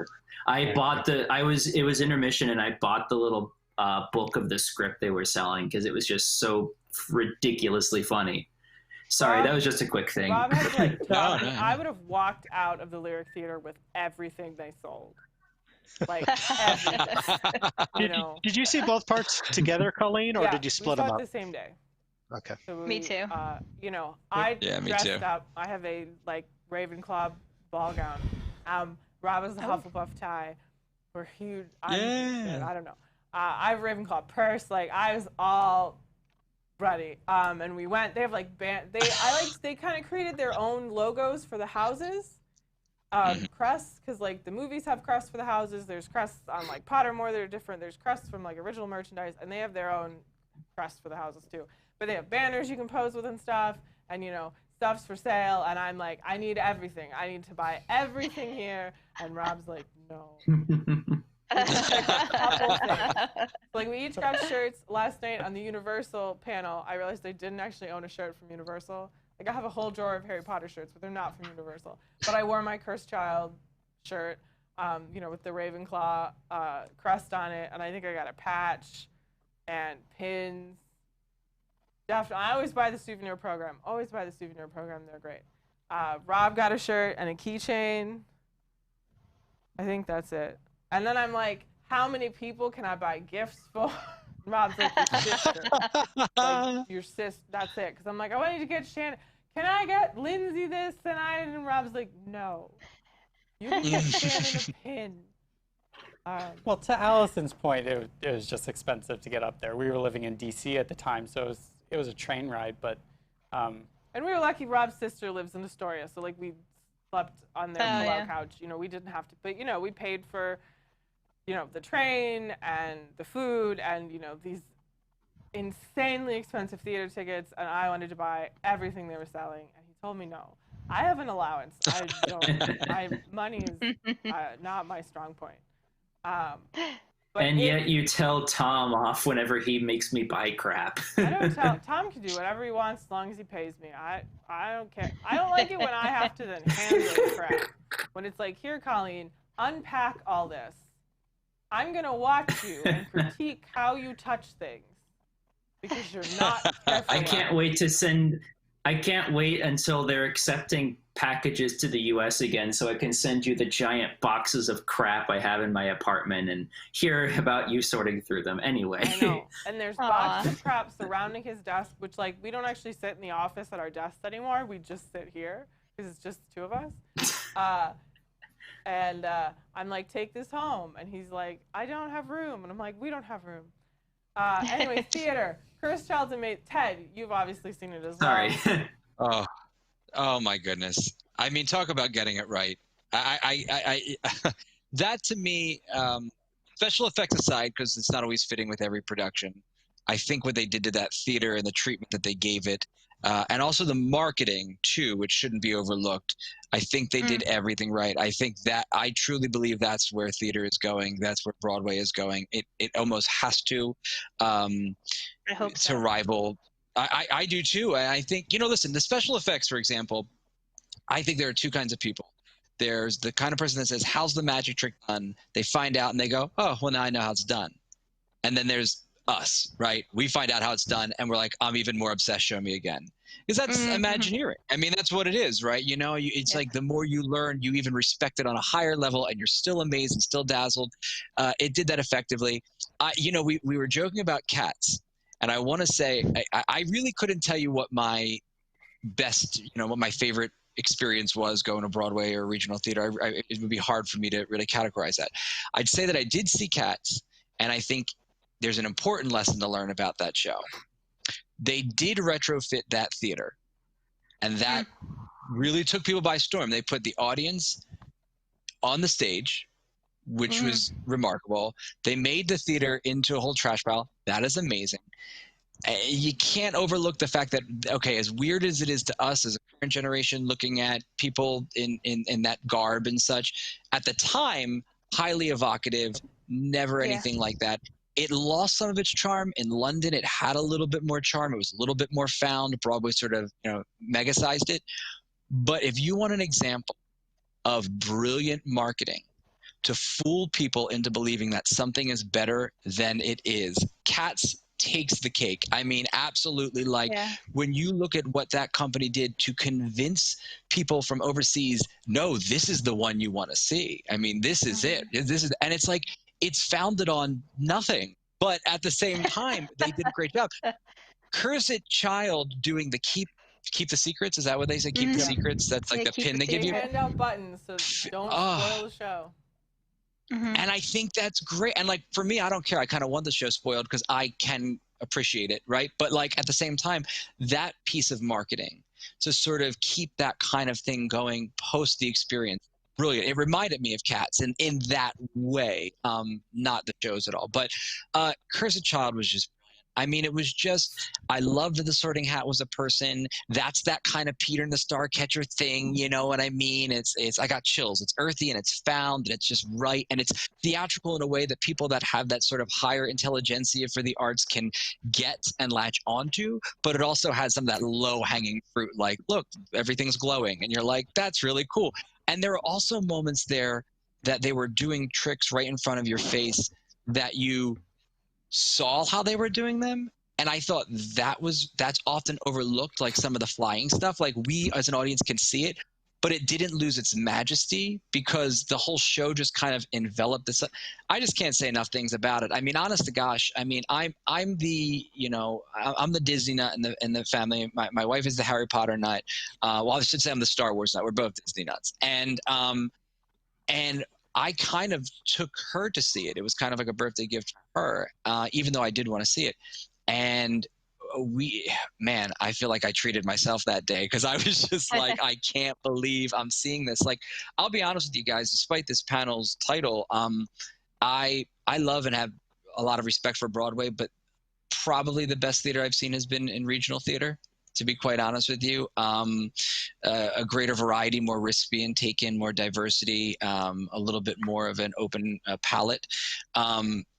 But when I look at something like Cursed Child, I go, yeah, I don't know that I really want to see that anywhere else. Like, I think there's some capable, like, I think Florida Rep is a good example of a theater that I think could handle a show like that. I think Walnut Street could handle a show like that. But I don't want to necessarily see, like, you know, Joe and Mama's players down the street. Oh, we need to do a puppet theater low budget version of Cursed Child. It's Harry Potter. Yes. Tom's against it. Oh. Well, and with Cursed Child, I mean, the problem with moving it around is you have to retrofit that theater. You have to build that theater in the theater in order to do all the effects. And so it's like, that's going to be even harder regionally. I mean, that would be hard to I don't know. Oh my gosh, should be insane, right? Yeah. You know? I was so thinking marketing wise, and like, you know, they've retrofit this whole theater too. I loved like all the staff, like the ushers, the people selling merchandise. Yes. They're all in like house They're colors. all in like, character. Their tie, or they're wearing the shirt. Like, they're all, you know, attached to a Hogwarts house. So it's so immersive, you know, when you. And I remember there's a picture thing, and like she didn't call it a phone. She, you know, it was like, would you like me to use your magical device to take your picture? You know, that's similar to like when you're in the Wizarding World. Like, you're there. Yeah. You're in the Wizarding World. They're all into it, you know, and that immersiveness is cool. And I think, you know, you could do that with lots of shows, and that would be really cool to be like. Oh, you can. We did that. So at the theater that I used to run as artistic director, we did that for a lot of the productions where we would sort of retrofit the theater itself, and sort of the front of house staff would sort of play along with that. And, you know, whether it be sort of, we did one show, Moonlight Magnolias, where it was sort of takes place in David Selznick's office in like the golden age of Hollywood. And so like one of the things we did is we sort of set out a red carpet outside and did sort of paparazzi thing and all this kind of, and it's fun, you know, it's fun to do that. People enjoy playing along. You walk the fine line between campy and, you know, okay, this feels right, you know, and you kind of have to pick and choose how far is too far. But I think you're right. I think that could be done. But I think what really is interesting is when you have something as good as Cursed Child, I think it's very easy for that front of house staff and the concession team to buy in and go, oh, I want to play along. Oh, I want to keep this right. I want to keep this. We've seen it. We've seen in the theme park world. We've seen, you know, Group A and Group B, where Group A is completely into it and Group B is kind of out of it. Everyone was into it because I think they really loved the show that they were working on. And that's, I mean, that was evident. They made it as magical as the production itself. I mean, I think that's fair to say. Oh, yeah. So Cursed Child, you should see it someday. Yeah, it's a little intense if you see if you see both in the same day. It's a day. It's like that is your day. So just kind of prepare yourself that it's gonna take up your entire day, and you're gonna be sitting in those tiny seats for quite some time. They are tiny. And Yeah, it can be a little bit of an endurance test. I mean, especially because when I saw it, like I had literally just flown in from Florida to New York the night before, and then I went to see this Oh, Broadway wow. show, and it was tough. It was pretty rough. Not to say that it wasn't an incredibly enjoyable experience, and it's definitely worth seeing both of them in the same day. But just kind of prepare yourself. Don't do what I did and fly in the night before. I think we arrived by train. Oh no, the let me morning tell of. you, because No, then I arrived by. We flew in same day. We flew into LaGuardia. No, it was Newark, which is even worse. At like New York is better than LaGuardia. 10 a.m. We flew into LaGuardia, Newark. Why do I keep saying LaGuardia? We flew into Newark at like 10, and then we dropped our bags at the hotel. And then we immediately went to the Wednesday matinee of SpongeBob and did the evening performance of Come From Away. So like we were like go Wow. from the beginning of the day, and that was a bit tiring. We lost David again. It looks like. Bye, David. Bye, David. David, I saw children running around in the background. So you know. Also, quick thing real quick. Emma Cooley gave us a $10 super chat. Says, thank you for featuring this art form on your channel. As an actor, I love that you all bringing awareness to the struggle all artists are going through. I hope you guys do more Broadway discussions. David had to Oh, well, thank you. go. Yes, thank you. That's awesome. David had to go do like real adult things. Oh, that's too bad. So yeah, we flew in. We like hit the ground running very first day. We flew. Oh, hang on. Oh. Uh-oh. Oh no. What happened? I'm working on it.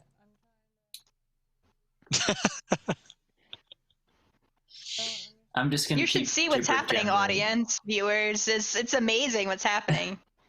Yeah, this is great. It was amazing.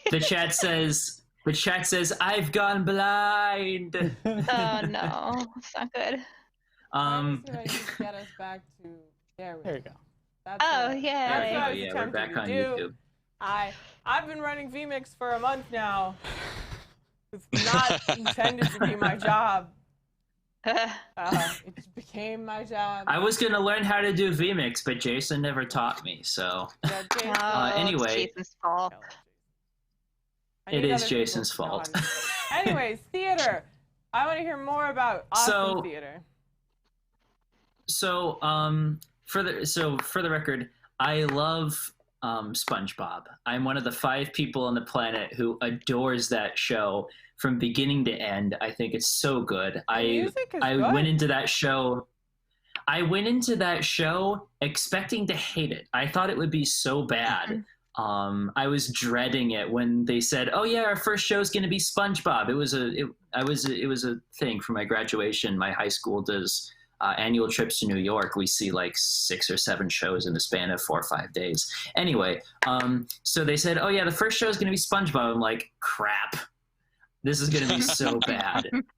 And like, I didn't even think it was going to be like so bad that it's good. I just thought it was going to be bad. And I walked in, and by the time I came out of SpongeBob, I wanted to see it again. I had so much fun with that show. I went in with such a low bar, and it surpassed all of my expectations. I think it was robbed of all Tonys. I think it should have won something.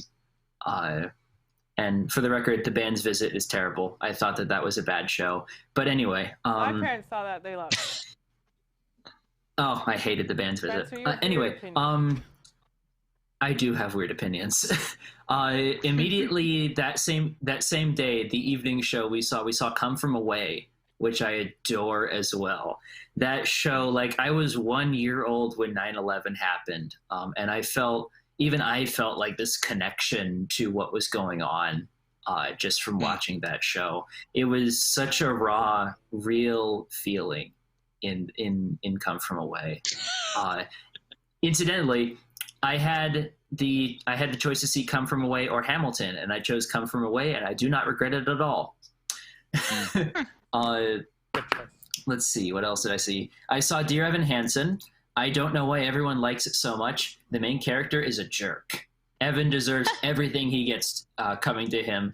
He is a Okay. terrible human So being. Evan is autistic, and he's trying to learn how to interact with people. And as someone who has lived their life with an autistic sister, No, trust me, I relate on so many levels, but I never lied about someone who committed suicide and then tried to get with his sister. Like, that's such, no, there's a line.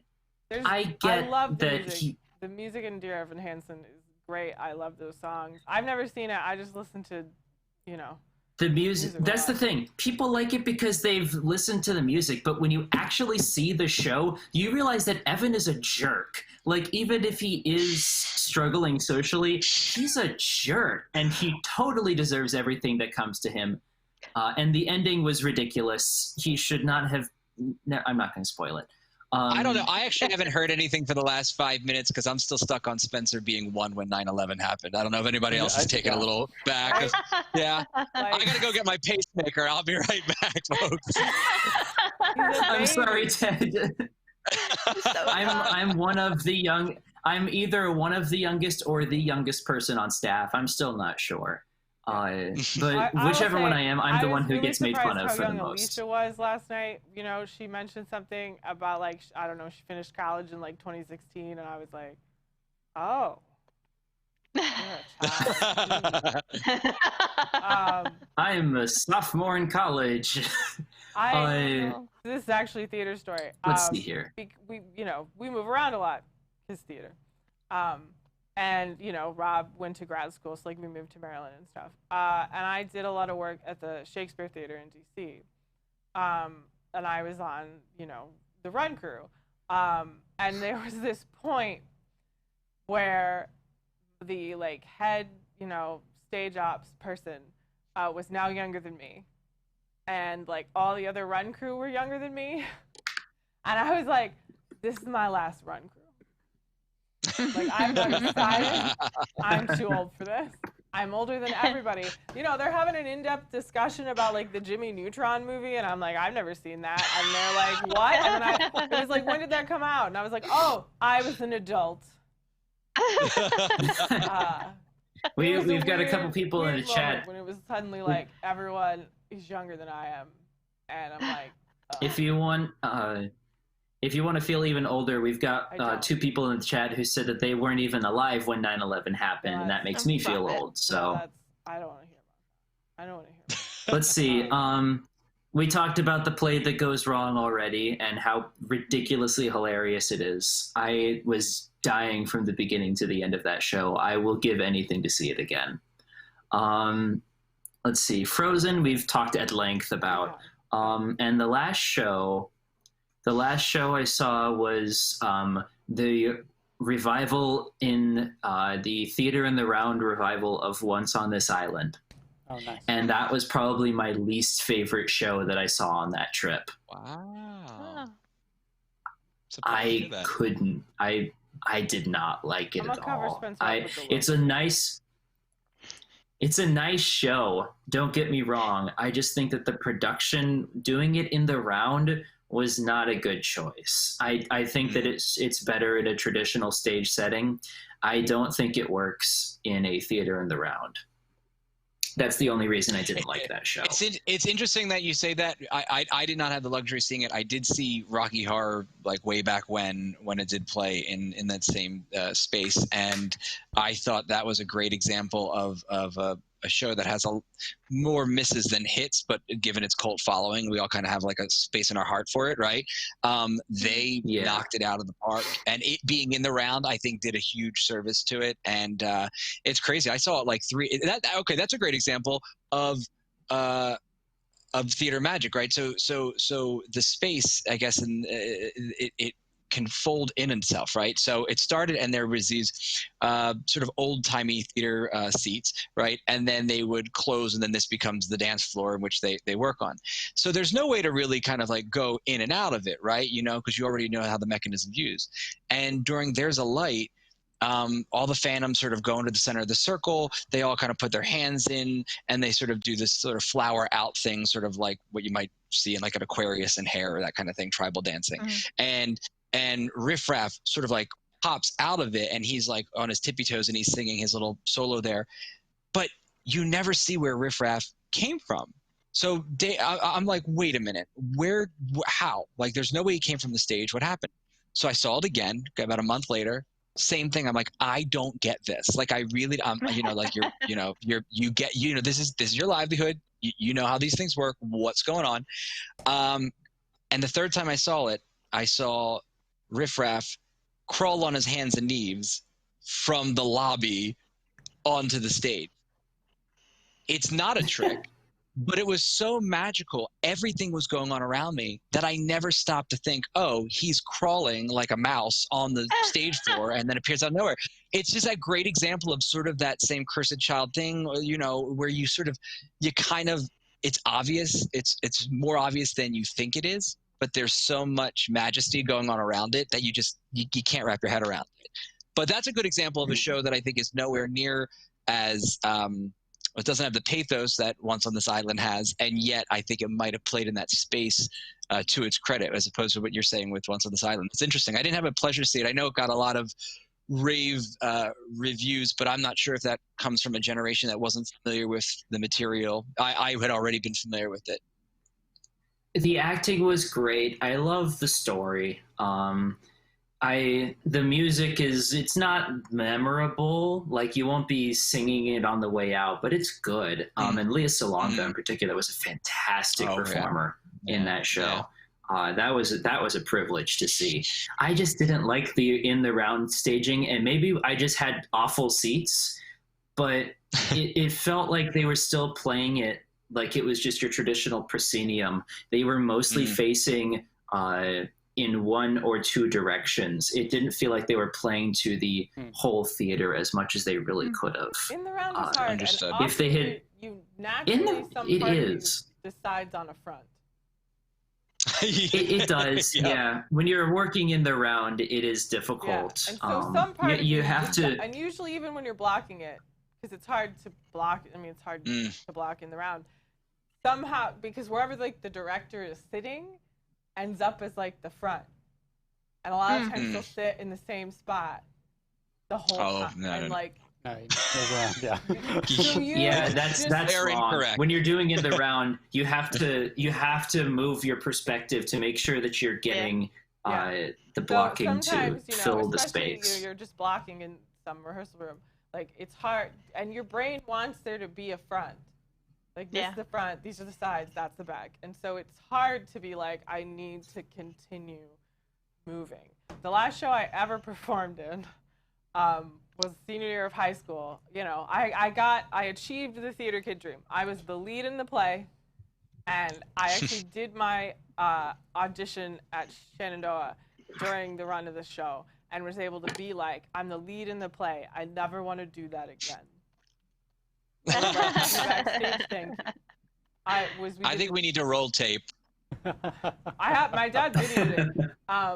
And we did The Tempest, and I was Prospero. Cool. But as woman, again, it's high school. There's no boys. We needed a boy to play the male love interest. And, like, everyone else was a girl. And Prospero just talks the whole show. Like, one act he's not in. And he just talks the whole time, and mostly to himself. So you don't even have, like, you're not having a conversation to be able to feed off of like, oh, they say this, I say this. No, it's just I'm on stage talking to myself. And we did it with the audience on stage, so it was on 3 sides. And so it's just me, like, walking around in a circle. Just turning to audience members and just saying things to them. Just me on stage. Prospero talks, like, there's one act that's like just him talking. It was rough. I did memorize all the lines. Yeah, that is a rough show. It was rough. I used my own staff because I owned a staff, and I was like, I have this, then we don't have to find or make one. I go to Renaissance. It's because you're a wizard. I'm a wizard. Yeah, that was like, I was in the show, and then I was like, I'm done. I'm like, you know, we're doing this show, and I'm like, what are people doing backstage? What are you working on?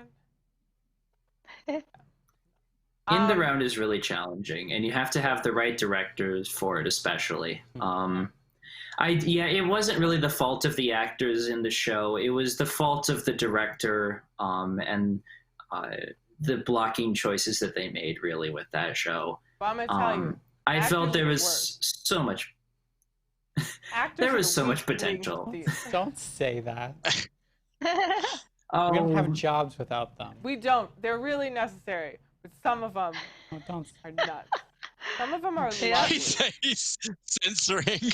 Some of them are Don't- lovely. don't. I worked with, in Iron Man, the Middle Eastern bad guy who then, doesn't make it. People know what I'm talking about? yeah. Yeah. So Maybe. he was Othello. I did Othello at Shakespeare. Ah. He was a lovely man. He was very polite. You never got this, I'm in movies. I actually think in my experience, they're way more dramatic in school and they get less dramatic because I've had summer stock young people actors and they're just nuts and you're like, you need to chill. Oh yeah, high school theater kids are crazy. Trust me, I was The one. weirdest thing I ever We're had all an actor insane. tell me was he was college age and it was a summer stock theater and a technician yelled at him and it threw off his chi and he had to go meditate. That's awesome. And so That's a I great listened, Yeah, that's I had to about right. talk him down and I'm like, I'm so sorry. And this is Yeah. the difference between actors and technicians, where I'm like, okay, you're feeling better, it's fine, blah blah blah. And then I gather the technicians and I'm like, don't talk to the actors. They're sensitive. I'm like, pick a leader, they can talk to the actors, none of the rest of you just don't talk to them. And they take that See, fine. we had the opposite problem. Our techs hated, we tried to engage with the techs and we really tried to make them feel like they were part of the group. And the techs did not want to talk to us at all. I think we had one or two out of the 15 techs that we had that actually wanted to engage with us. Techs are antisocial. And We've for the- chosen to wear black and hide in the dark. For the most, we had one or two techs who became actors actually because they switched over because they felt really engaged, and we were like, okay, well, we can engage people. The techs did not want to talk to us, and we felt like we were being so nice too. We wanted to be friends with them, and they didn't want to talk Well, to us. It was sad. They only talked to each other. No, because we're hiding in the dark on purpose. I went to But it's not like for we my were undergraduate. dragging them on. We Now weren't you're trying to dragging them on expensive. stage. I went to for my undergraduate. I went to a college, and their theater program was what they were basically known for. And I was one of the few people that did not major in any sort of theatrics, but a lot of people were very involved in theater, and you walking around the campus, you knew who was in theater because they would burst into song, and then they would it was really tough to be in class because everybody had to take something other than theater, and so we would be in the same math class or anthropology class, and it was really tough. Again, not everybody. Some of them were, I was really, really good friends with, and they're wonderful.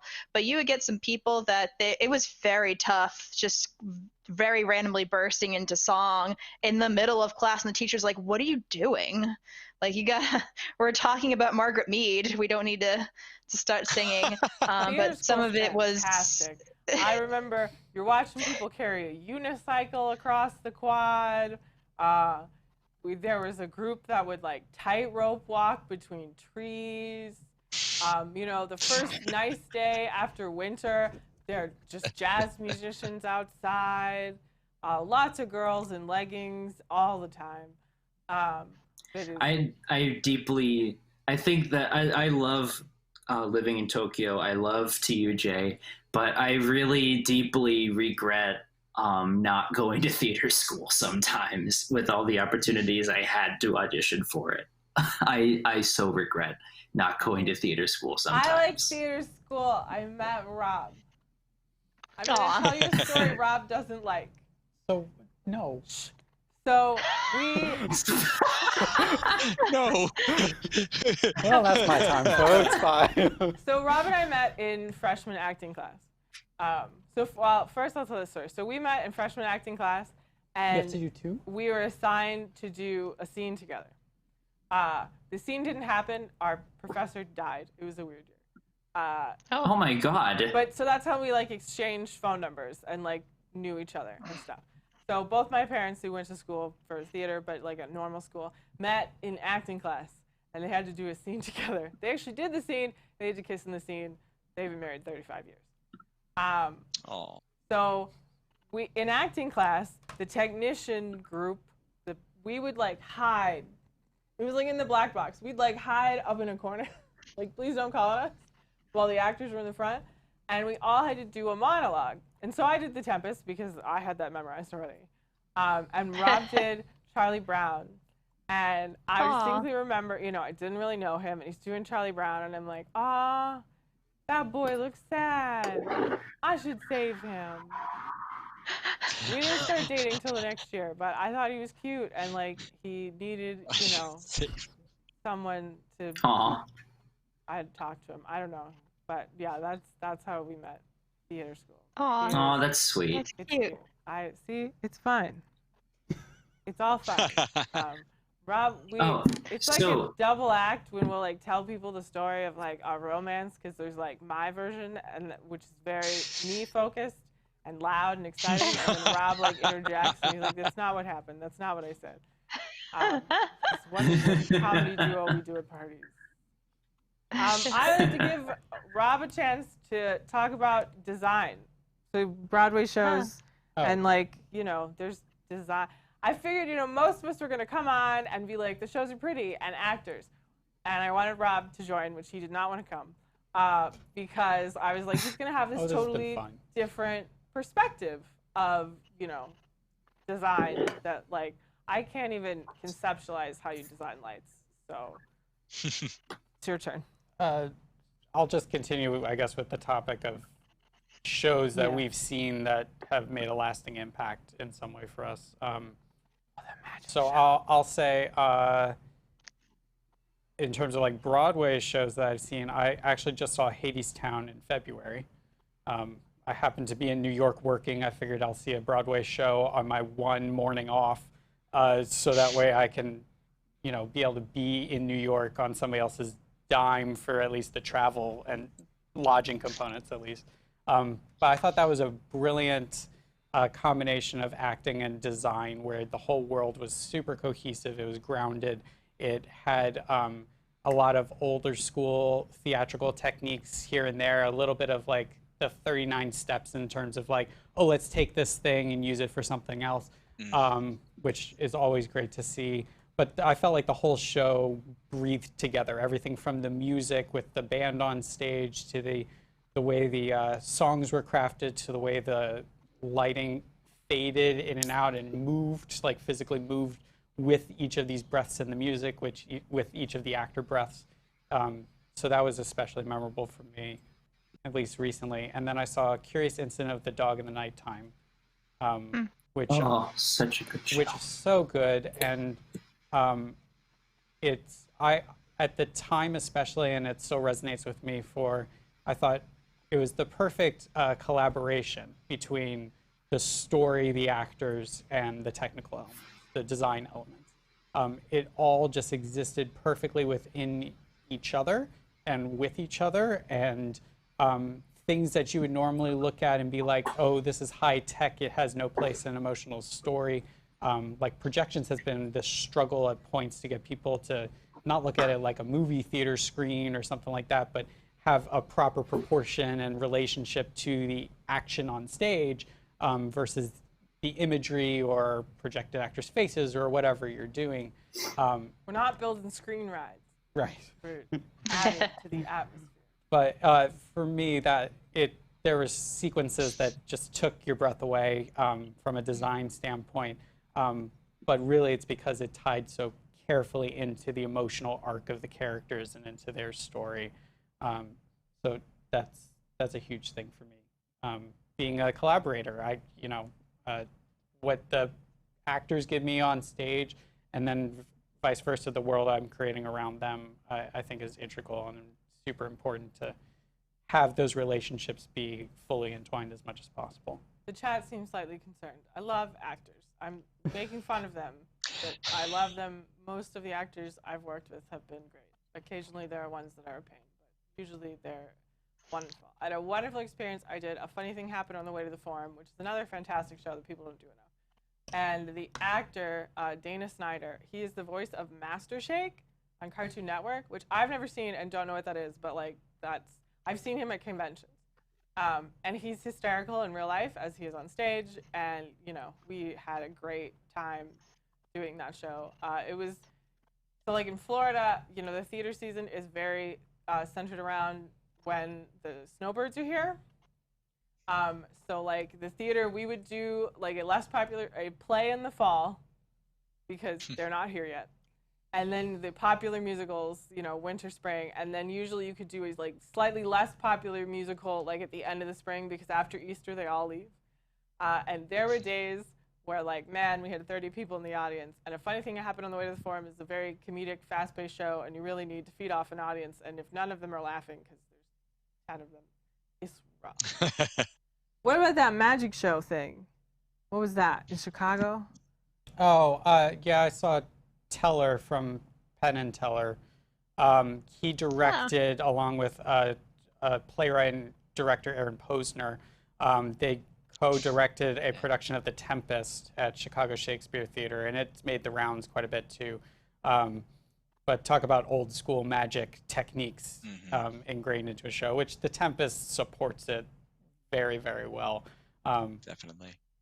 But yeah, that was fantastic. They did a collaboration with Palablis, or not Palablis, yeah, Palablis, from New York also. And so like the monster of the show, I'm drawing a blank, Caliban, was actually two guys who were partnering together, and they were flipping over each other and moving completely in sync with each other, speaking completely in sync with each other, and it gave it this really raw, otherworldly kind of character to it, which was great, even though you knew everything that they were doing was just, two guys doing similar movements and talking at the same time. But for me, that was so much more resonant than the stereotypical casting that can sometimes happen with Caliban. But yeah, that was really fantastic overall. Did magic tricks and stuff. Yeah, lots of magic tricks. I mean, every magic trick. The disappearing actors, levitation, sleight of hand. God, I'm feeling like a terrible theater person. I'm just on the spot and forgetting characters. But the main fairy of that show, Ariel was mostly mimed in the show. Vast majority of Ariel's movements were mimed. Did, of course, do the dialogue, but there were lengthy sections, and the entire pre-show was Ariel doing sleight of hand, magic tricks. And this was in a thrust configuration. It was pretty intimate. So you had perfect vantage point no matter where you were to see all of this. And I got to talk with the lighting designer after the show because it was a preview that we saw, and he walked us through as much as he could some of the stuff and talking about, I have 40 lighting instruments just for the levitation and things like that you kind of pick up when you do it over the years. But to hear somebody talk about it was really neat. It's 40 lights. And you're just like, really? I didn't see any changes. He was like, yeah, it's tough. I was like, I'm in a show with just 40 lights. I'm never gonna work in this industry again, right? Yeah. What's your favorite show you've designed? I've designed? Yeah. Oh, I don't know. They're all my favorite for a stretch. Or when you're doing them.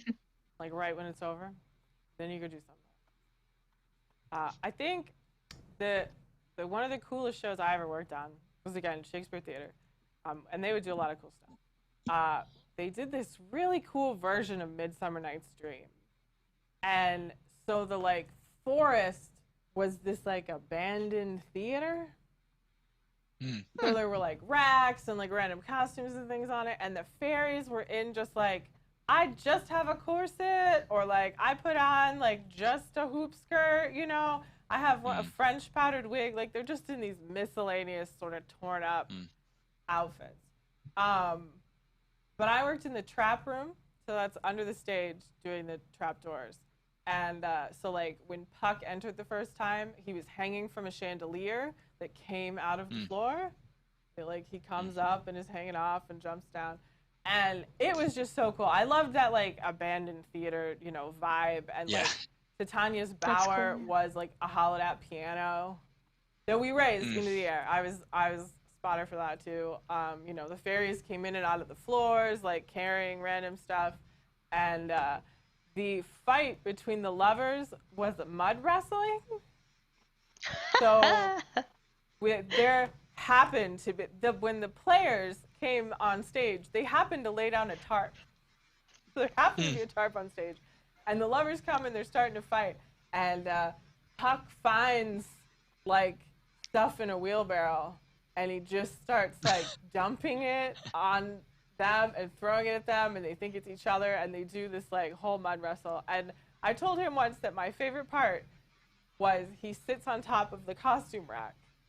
And there's a foam head, and he would turn the foam head so it could watch the fight. And I'm, you know, sitting, one of the trapdoors was, it would be for the conductor traditionally, so they could see from, you know, down. But I could sit there and, like, watch it. And part of it was I was sitting there with a towel so mud didn't get downstairs. And I told him I loved this styrofoam head bit, and he was like, I don't think anyone else can see it. I was like, I can see it, and I love it. But it was a really cool show, and it was cool, like, the things they did technically, and I was like, man, I wish I could watch this. Yes, I have it. I'm under the floor.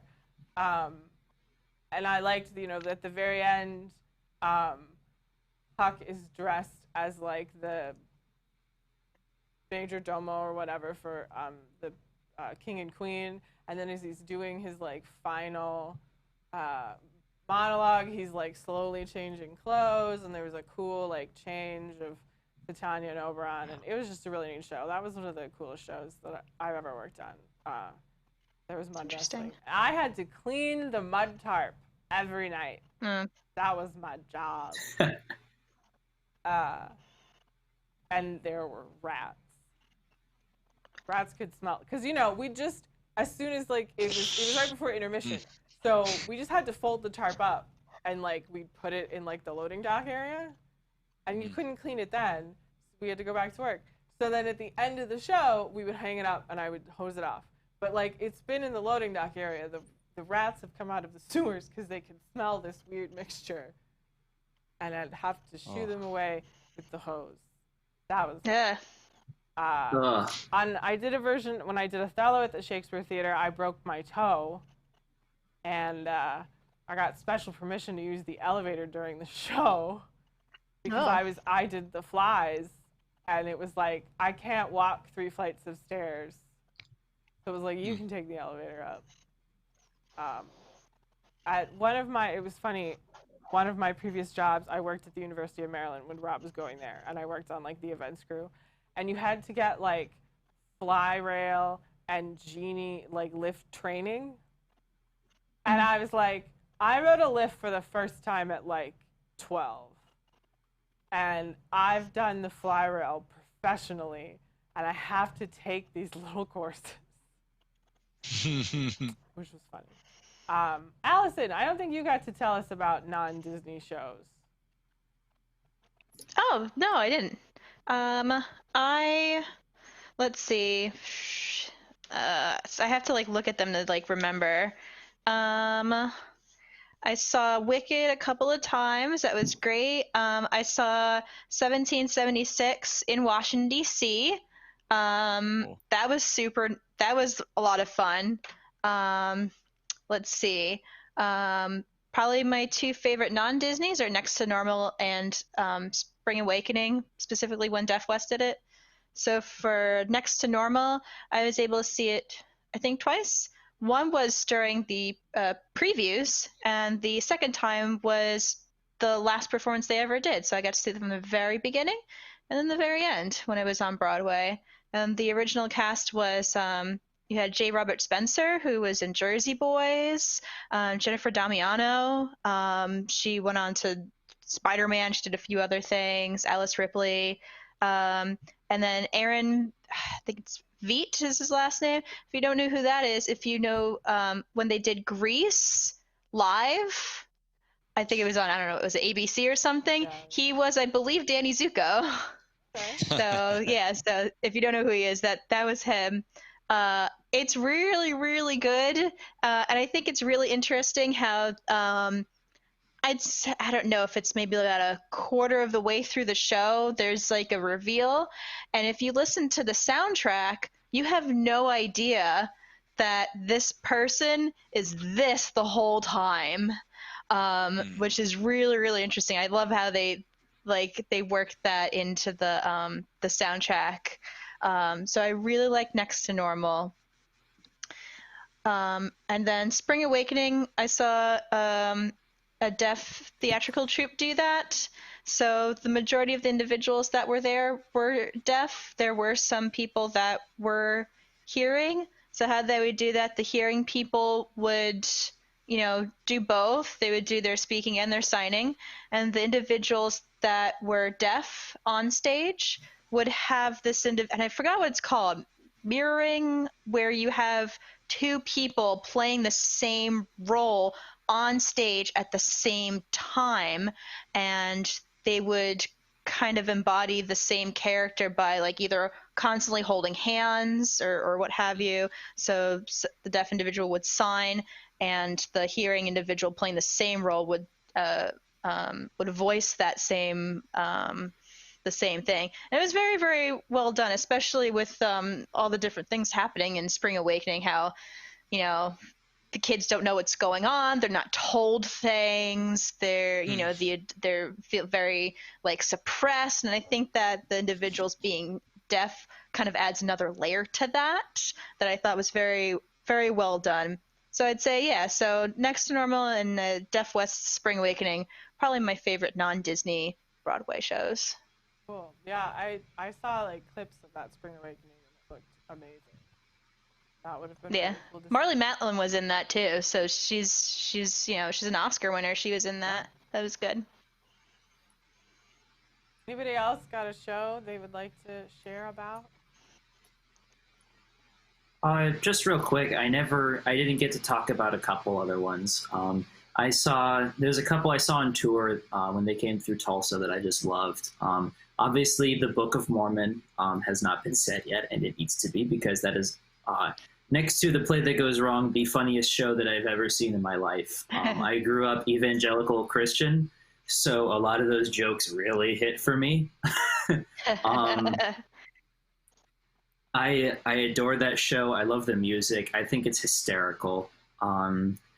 What's interesting to me is seeing how I have several friends who are Mormon, and what was always interesting to me was to gauge their responses.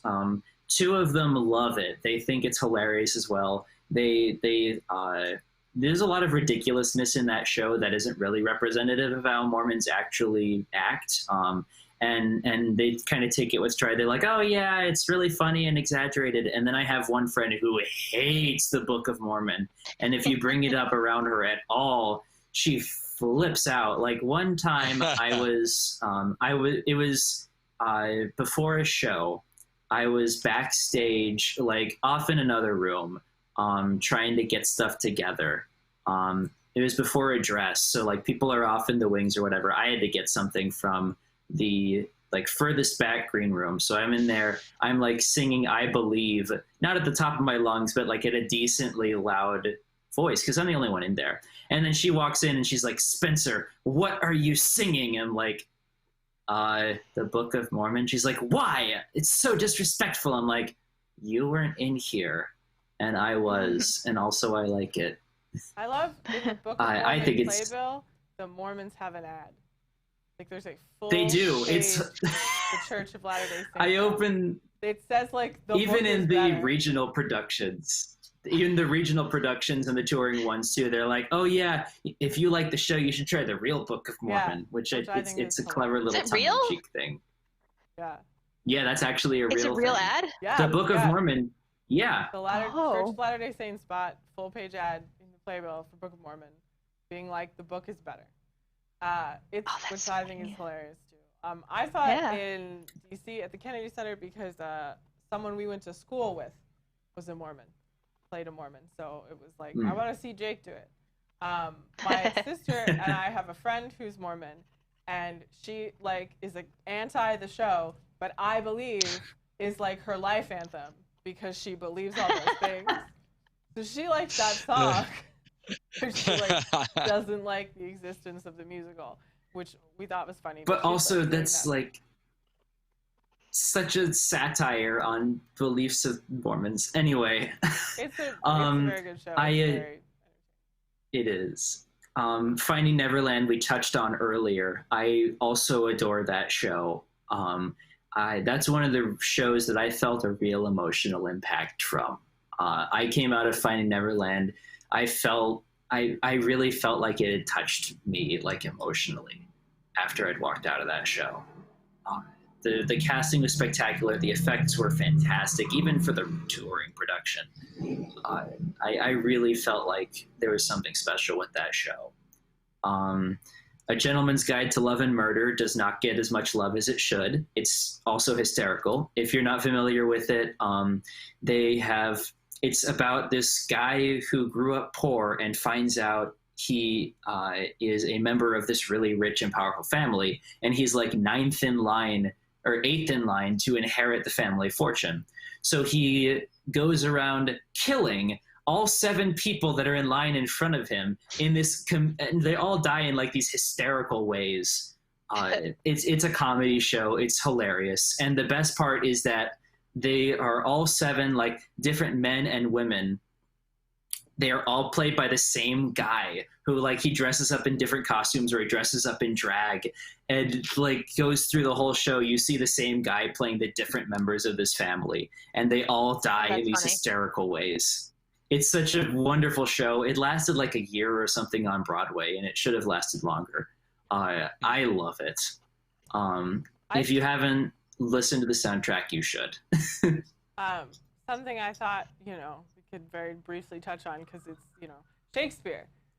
I mean, is one of the biggest theater things there is. You see Shakespeare everywhere. Some people hate Shakespeare. I really like Shakespeare, and I think, it gives people an opportunity. People do really creative things with it. So, like, when I did Othello, it was like World War I, and our weird Midsummer Night's Dream. We saw in London Much Ado About Nothing with David Tennant and Catherine Tate. It was amazing. Oh. And they're like cool. at a beach house, and there's this party. My favorite part, there's like business in the background. So like it seems like it's this real place. And there's this whole scene where like they're repainting the house, and David Tennant ends up covered in paint, and Catherine Tate at some point ends up like hooked to like a rig, and she's gone, and it's amazing. So that's just, personally, I always enjoy Shakespeare, and I know a lot of people don't, but there are some great Shakespeare shows. Some shows aren't done as well. I did a show, I don't remember which show it was, at Shakespeare Theater, the first show I did there, and it was really boring. But part of that was because I was sitting backstage. Although, no, my parents were like, we were the youngest people here, and my dad said he fell asleep.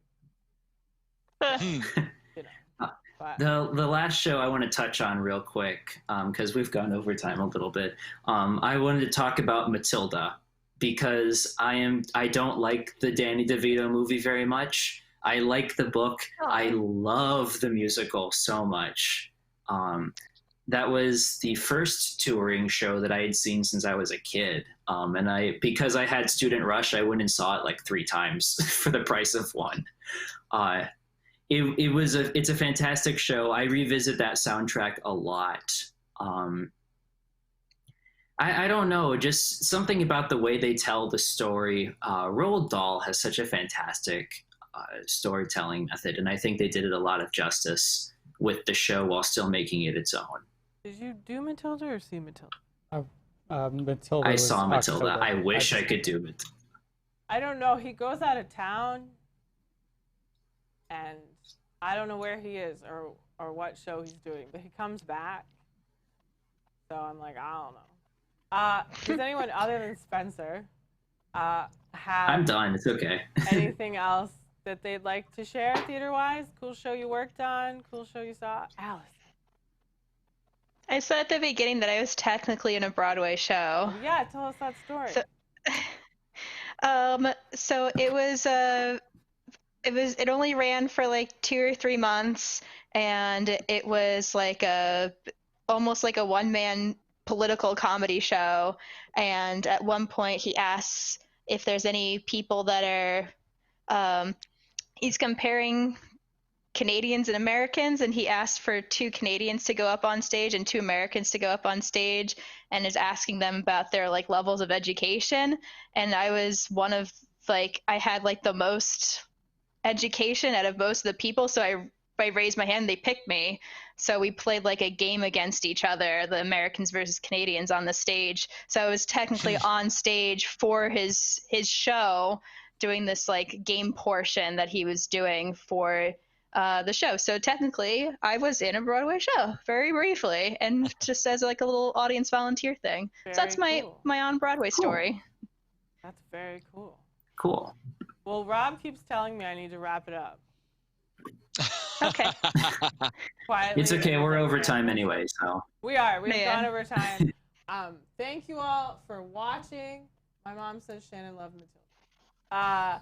Yay. She saw it in London. Thank you all for watching. If you enjoy the stuff we're doing here on WDWNT, consider becoming a WIGS member. You can join on Patreon, and for as little as $2, you get stuff. I'm not sure what stuff. Cool stuff. I scan documents We're for doing- something. Post shows, stuff like that. Prize wall, core bucks. Yeah, you get core bucks, and you can buy stuff on the prize wall, and I will wash my hands and mail it to you. Coming up on WDWNT Live, tonight at 8 p.m. we have Pressing Issues, which is our long-form discussion show. Not sure what they're discussing this week, but it gets heated, so you should watch that. Tomorrow, May the 4th be with you. At 11 a.m., Tom and Nick will be arguing about the Star Wars movies. Tom hates Rogue One, and Nick loves Rogue One. That might be the whole show. I don't know. I think they'll talk about other stuff. They're going to rank the Star Wars films. And at 9 p.m., Cosmic Read Live is on every Monday at 9 p.m., and he's going to have a Star Wars-themed show. On Tuesday, it's Revenge of the Fifth. So at 11 a.m., Nick will be cooking from the Star Wars cookbook. And then at 9 p.m., Nick and Jessica are going to discuss more Star Wars. They're going to talk about Clone Wars, which will have ended. And they're going to rank hero and villain moments. On Wednesday, May 6th, we're going to watch Tokyo Videos with Spencer. Yay. And at I need 9 to decide p.m., what Park we're Center. watching. And it's Park Center's 100th episode. So be sure to watch. They're going to do cool stuff. And on Thursday at 11 a.m., Party with Pete, like we do every Thursday until life goes back to normal. And at 9 p.m., we'll have WDW News Tonight. And that will we'll announce the winners of the Awkward Disney Family Photo Contest. You can send in, there's a post on the website, and you can send in your awkward Disney family photo, and we'll show it online, and people will win core bucks. Which Fun. Is cool. So, Woo! we don't know when the parks will open. Soon, I hope. God, I don't know. I have a graphic for this. I don't like the graphics. God. I like to show them off because I've got all these graphics. I can work the computer now.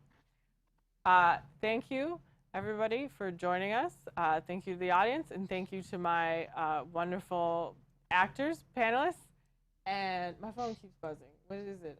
Yes, Mom's texting me about Matilda. So thank you for joining me and talking about theater. I'm sure that we could keep talking about theater forever. Just keep telling stories about shows that we've done and we saw, and they were amazing. Special thanks to Rob. Thank you for coming. I know you didn't want to, but it was fine and you're okay. And now he's going to do the lights in the studio. He's real handy. He brought a magic wrench thing.